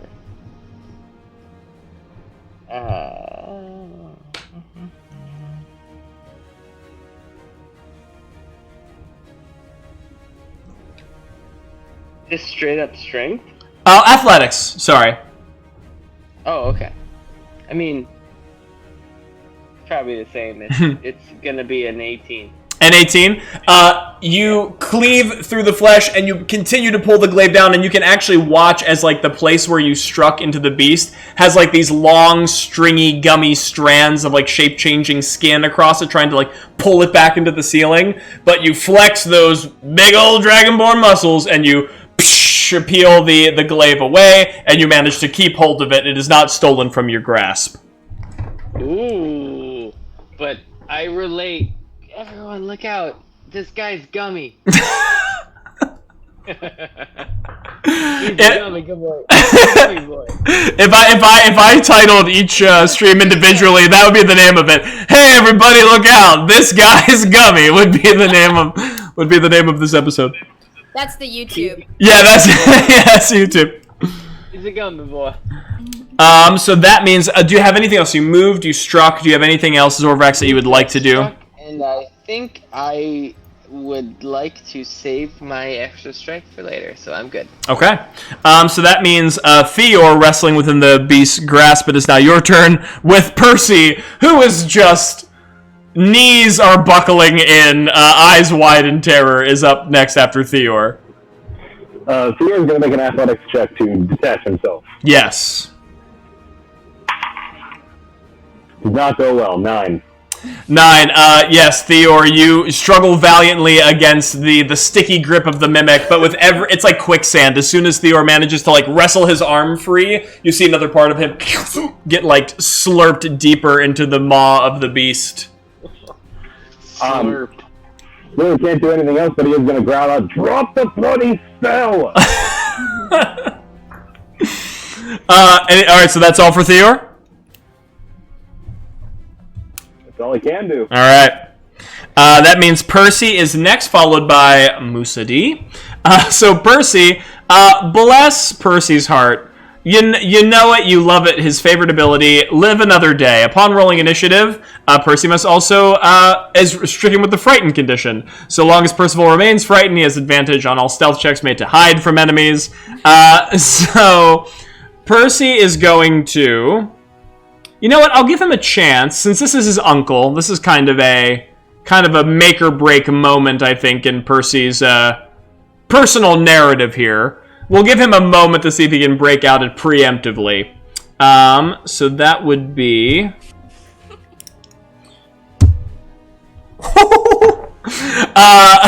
you can see, like, Percy's knees are buckling as he holds his spear. And, you know, just moments about when he was like, "Uncle!" And, like, seeing everyone rush to, like, his family's aid, there's a part of him that you can see the wheels turning in his head. Am I to just cower am I to fall prey to my mortal weakness? They do not know him, they do not share blood with him, and yet they fight for him. Uncle! I'm coming! I'm coming for you! Eat it. He's gonna totally eat it. Totally beef it. He is going to run forward. He has his spear. He's going to. You can see his hand is shaking the entire time. He leverages on his shoulder and tries to say, huh? Ah! And like throws it as hard as he can muster. He's gonna roll his attack. And then you literally watch the spear shatter against the wall a good 5 feet away from the mimic. It just clatters into like 2 halves against the stone. As he almost stunned for a moment the amount of strength he was able to conjure in that moment. But then as he raises his eyes and just sees all like the many-eyed stare of the mimic shift downward and like place itself on his person. Oh no. Oh divines. Oh, divines! Is like he is now shaking in utter terror. He moved, he attacked. That is all that Bro, we gotta teach him magic. Yeah, he's gotta learn something. We gotta teach him something.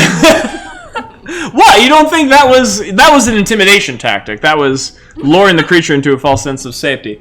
That is going to be Musadi with Yoan up next. Okay. Is magical inspiration an action? Ooh, like the Bard feature, like the expansion of the magical, I believe it's a bonus action. I'll double check that while we're taking a look here. Okay. But I want to say magical inspiration acts off of. Yeah, it's part of Bardic. Yeah, part of Bardic. It's just another use for Bardic inspiration if you have it. Yeah. Shit. Okay. So then I'm going to, because also I can't see, right? Like I don't have dark vision, so I really can't see anything anyway.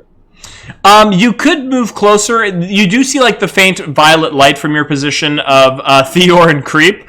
So if you moved into that position, you would get close enough that their faint illuminations would give you sight on the creature. Then, of course, you'd be closer to the creature. It depends on what you want to gamble with there: your safety in the darkness or your peril in their light. But Okay, so then Musadi is going to sit down cross-legged without his lute, and I'm just going to use Bardic Inspiration on Viola. And I'm just going to start playing my ass off, just quietly and seriously as best as I can. Excellent. Is there a particular theme or tone to this song? Any specific? Very much like combat, right? Like very much like combat in the cave type vibe. Oh, okay. Latin music. Yeah, like you're literally playing the backtrack right now. Exactly. All right, Musadi takes a meditative stance, begins to pluck along the strings of his 6-string lute. As Viola, you are empowered with ensorcelled word and song. So you're not moving, you're taking bonus action. Do you want to do anything with your action proper?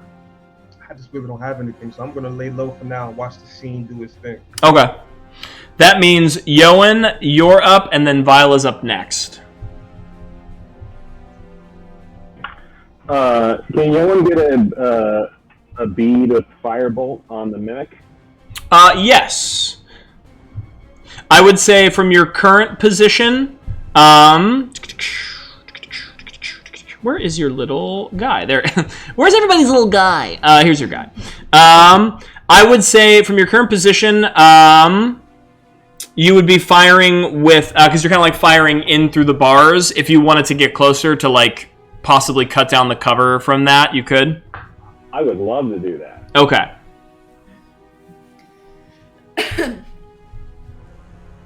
So I get closer and I shoot firebolt. Okay. I'm going to do it with advantage, with inspiration. And it's a good thing I did. 13 to hit. 13 to hit with inspiration. Double check. Unfortunately, Yoan, the firebolt breaks against the stones nearby as an explosion of heat strikes the rock side. Does not find purchase on the mimic's form. That is all Yoan's got. Movement, action. Done. All right, Viola, it's you with Nadara up next. Okay, so I want to cast Guiding Bolt. Okay. So I guess I get to where Yoan was, so I get closer too, so I get a little bit better. Now, how does Bardic Inspiration work? Bardic Inspiration, you can choose to roll it as a bonus to various aspects of your character. I have it open up right here. Must decide to use before the DM says whether the roll succeeds or fails. You can add the number to an ability check, an attack roll, or a saving throw that you make. So I'm gonna go ahead and use that. Okay. To hit it. Guiding bolt. Yeah, we're gonna do that. Okay, so 24 to hit. 24 is definitely a hit. Absolutely. Sick. All right, that's my last spell slot, so I hope we don't make it count. So now the target takes 4d6 radiant damage and it is lit up. Yeah. And we have advantage on attacks against it. Yes, for the next attack against it. Yeah. Yeah. So just for the next coming attack. Correct. But you do get to roll that 46. Okay.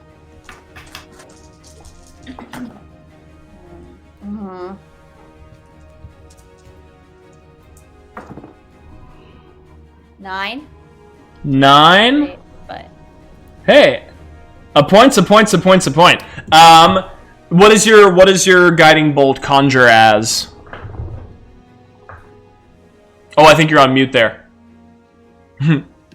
So my guiding bolt, this time is going to come straight from my amulet, and it is going to it's like a beeline bit of blue lightning that does like shoot out, and it does like the little like signature lightning like spread out at the very end, and then it comes back together and nice. As that congealed beam of energy strikes the creature, you can see that bits of its like gelatin-like body splatters against the stones. The tentacles like lurch outward as you hear like the sort of like pained screech as you deal a sizable hit to the creature, but it still has some fight left in it. That was a move, a guiding bolt. It is currently illuminated, so its body is sort of coursing and streaking with the same otherworldly light that you just manifested, at least for the next oncoming attack. But anything else for you? kill him, Nadara. Kill him, Nadara. I'm gonna try my best. What else? I mean, I don't have any bonus action, so I vibe. Yeah, I'm in vibe mode. Perfect. So that means Nadara, it's you with devotion on deck. Okay. So, with the guiding bolt, is it just this round that it's lit up, or is it next round as well? Just for the next attack that hits it, the next successful attack, it will count for that. That's fantastic. 'Cause if I hit, I get sneak attack, right? All right. Quick question. If I were to use a flask of oil and my tinderbox to light a crossbow on fire, would that be a bonus action or would that be my whole action? I would say that would be an action. Because that's interacting with a couple different objects in your pack. You can definitely do it, but yeah, you would have to do a little wrestling with that stuff. Okay, then I'm going to wait to do that then. I think we should try to get the aura out. So, yeah, I'm going to just try to shoot at it with my crossbow. And if I can, try to... Is there, like, multiple tentacles wrapped around Theor? Yes. Yeah, at this point, you can't really tell what's, like, tentacle, what's, like, jelly body, what is... Yeah. Okay. So, yeah, I'm just going to try to make a crossbow shot at it. Let's see. With advantage, right? With advantage. Yeah, that's going to be a 22 to hit. Ooh, 22 strikes true. I made it rhyme. Fantastic. So, oh gosh, all right, let's see. So, is it 1d8? Oh my god, I rolled the worst possible damage roll. I am so sorry, everyone. 4 plus 1d6. Okay. 9 points of damage again. Okay. Hey, bit by bit, brick by brick, as the Arctic Monkeys would say. Don't copyright strike me. 50. There you go. You release a bolt. The creature is now surging with this otherworldly light, so it is not difficult at all for your eyes to pierce through that in the darkness. You release the crossbow bolt. It goes sailing through the stonework, strikes the creature. There's another explosion as like a pustule of its jelly-like body explodes, and it lets out another pain screech. But it still is hungry and angry. Okay. I know there's a bunch of things around, and it's kind of like in like a little corner, right? Yeah. Can I hide somewhere a little bit closer? Ooh, oh. Can I scream out to Nadara? Maybe free devotion that I'm not speaking to before you hide, if you have it in your heart, so she doesn't... Gray hid her in a crate. Right? Oh shit, I forgot. Yeah. Heard. Yeah, you would have the ability, so there's like, the front part of the cell is bars, right? But the side of it is obviously stone, and there's some more crates stacked around there. So if you broke for the edge of the wall that, like, you know, on the other lip of the bars, that means if the creature should pass your way, or if you pass back in front of it, you'd break line of sight with it. Okay, yeah, let's do it. Okay. So you can give me a stealth check, and you're going to want to save that result somewhere where you can see it. Save my roll? Yeah, just because I'll have to make a check against it when the time comes. Or I'll double check it, I should say. Can I use a point of inspiration on this roll? Yeah, absolutely. Fantastic. Alright. You gotta bank them.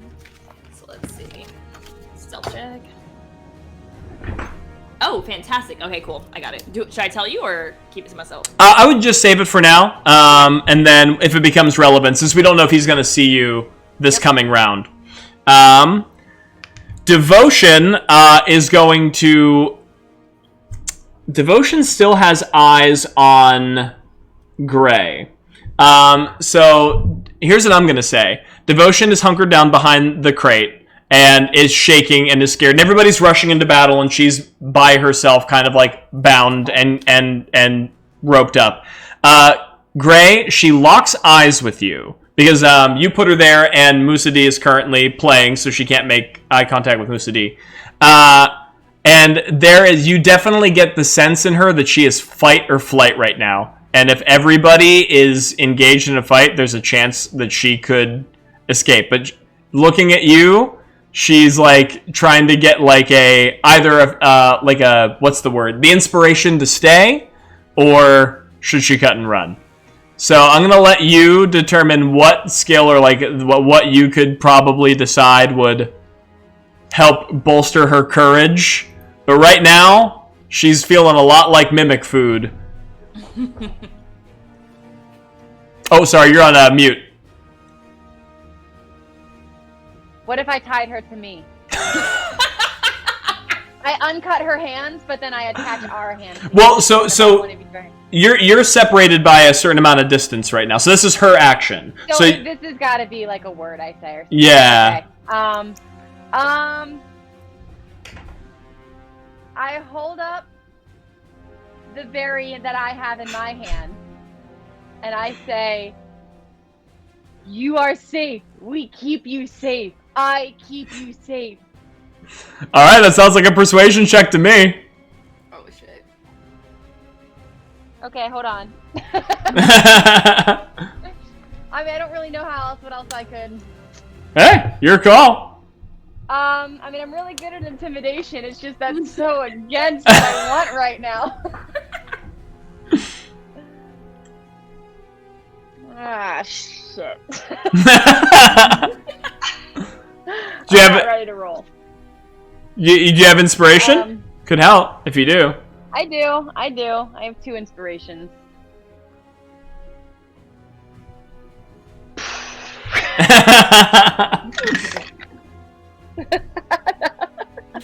Oh no! What was it? Okay, that wasn't so bad. Okay, that was a 13. A 13? Dice can be a little hard to read. That was a 13 on my first roll. Okay. Do you want to use it, or are you sticking? You tell me. Let me take a look here. I like the way you said okay. I like the way you said it. You point the berry in her direction, and which I love that. More like as a reminder that she also has one. Like from the beginning. From the beginning, I have said I will protect you, and I will. Okay. So remember, I gave you a berry, bitch. That's all internal monologue. Otherwise, Gray looks at her. I gave you berry, bitch. Not the Maybe I say that. Give you cookie, got you cookie. Give you berry, bitch. No, I will say, with your 13 in hand, you see like. You're holding out the berry.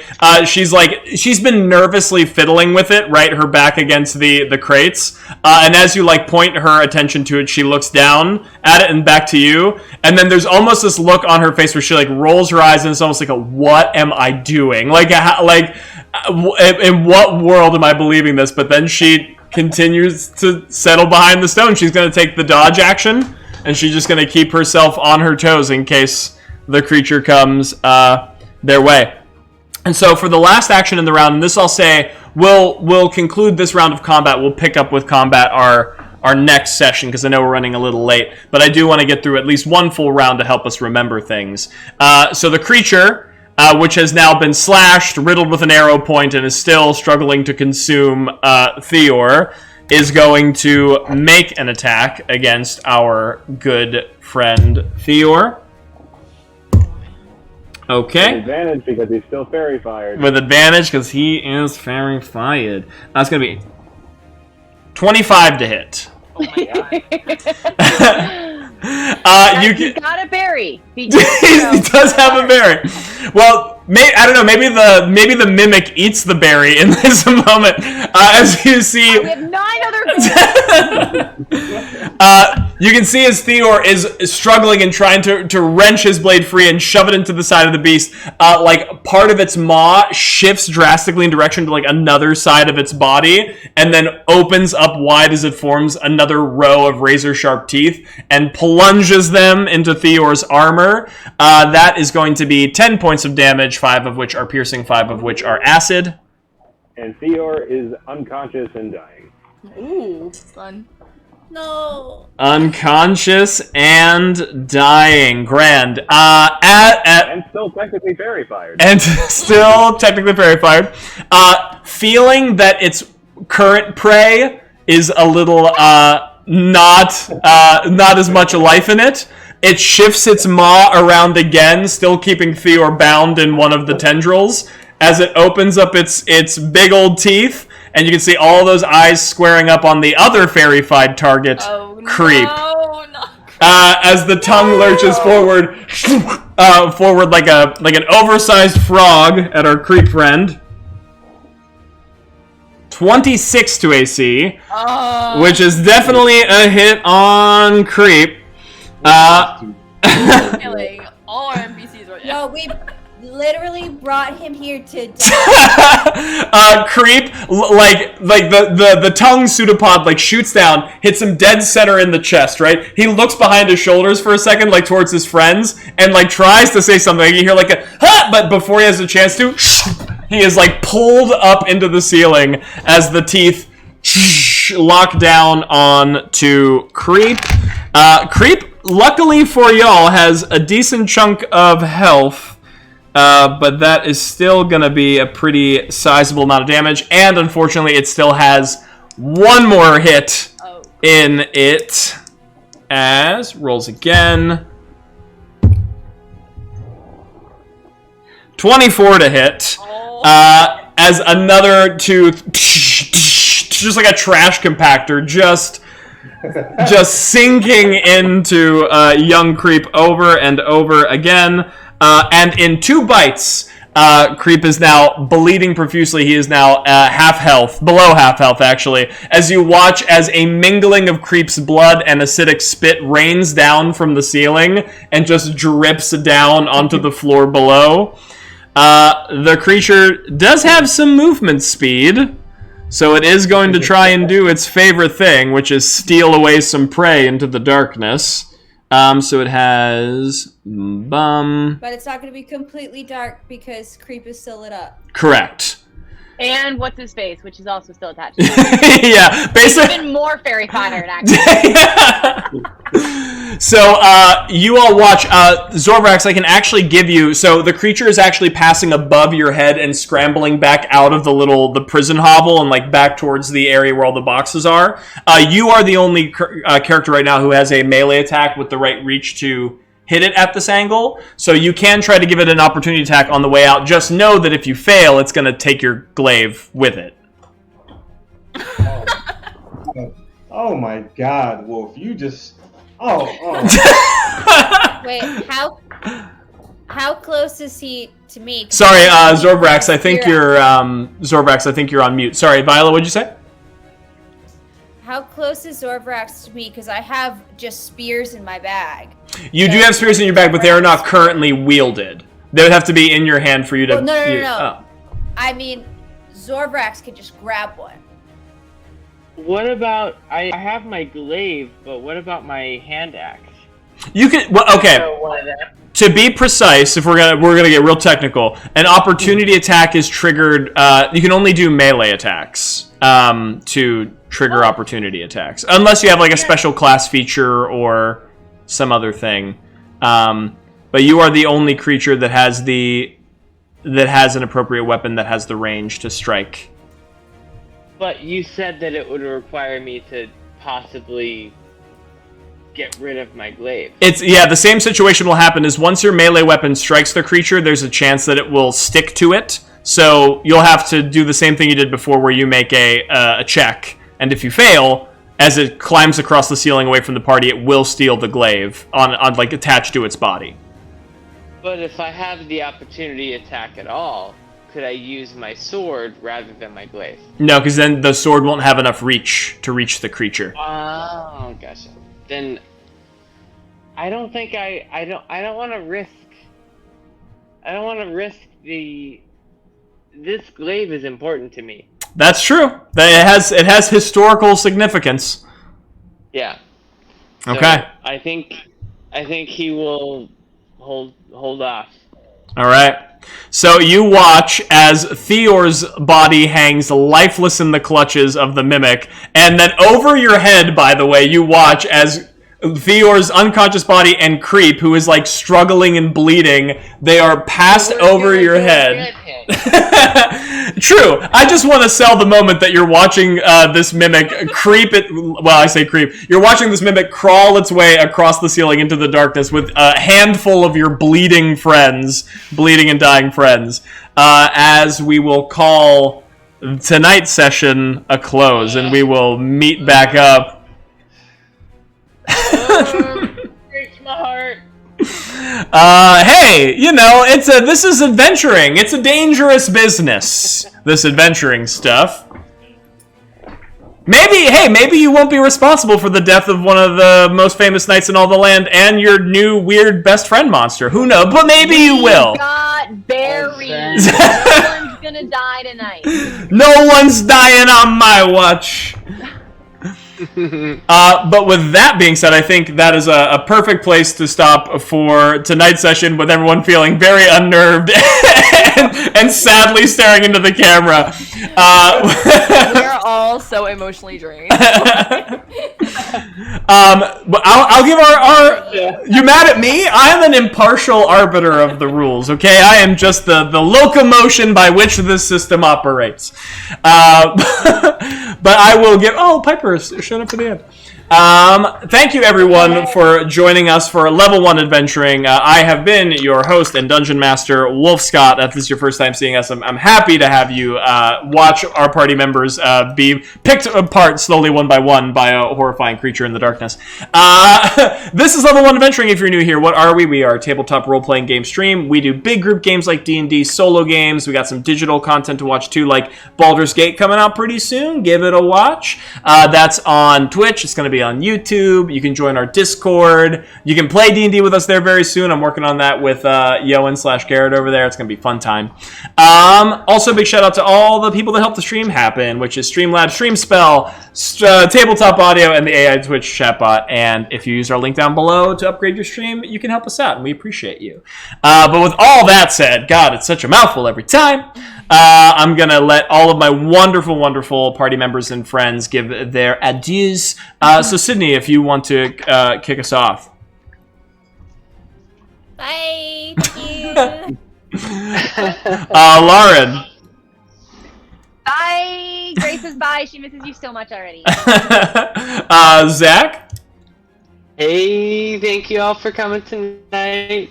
Bye. I don't have. I mean, 4 is my Twitch, all the things. So. Oh yeah, feel free. Yeah, plug yourselves if you want. My gosh, please do. I have nothing to plug. You know what? I'll plug. I'll stand. You're just you. You're just a good human being. Amber. Bye. Tonight. You can follow me at the Girl with Caramel Skin, also on Twitch. It's been a while since I streamed, but maybe I'll start back up soon.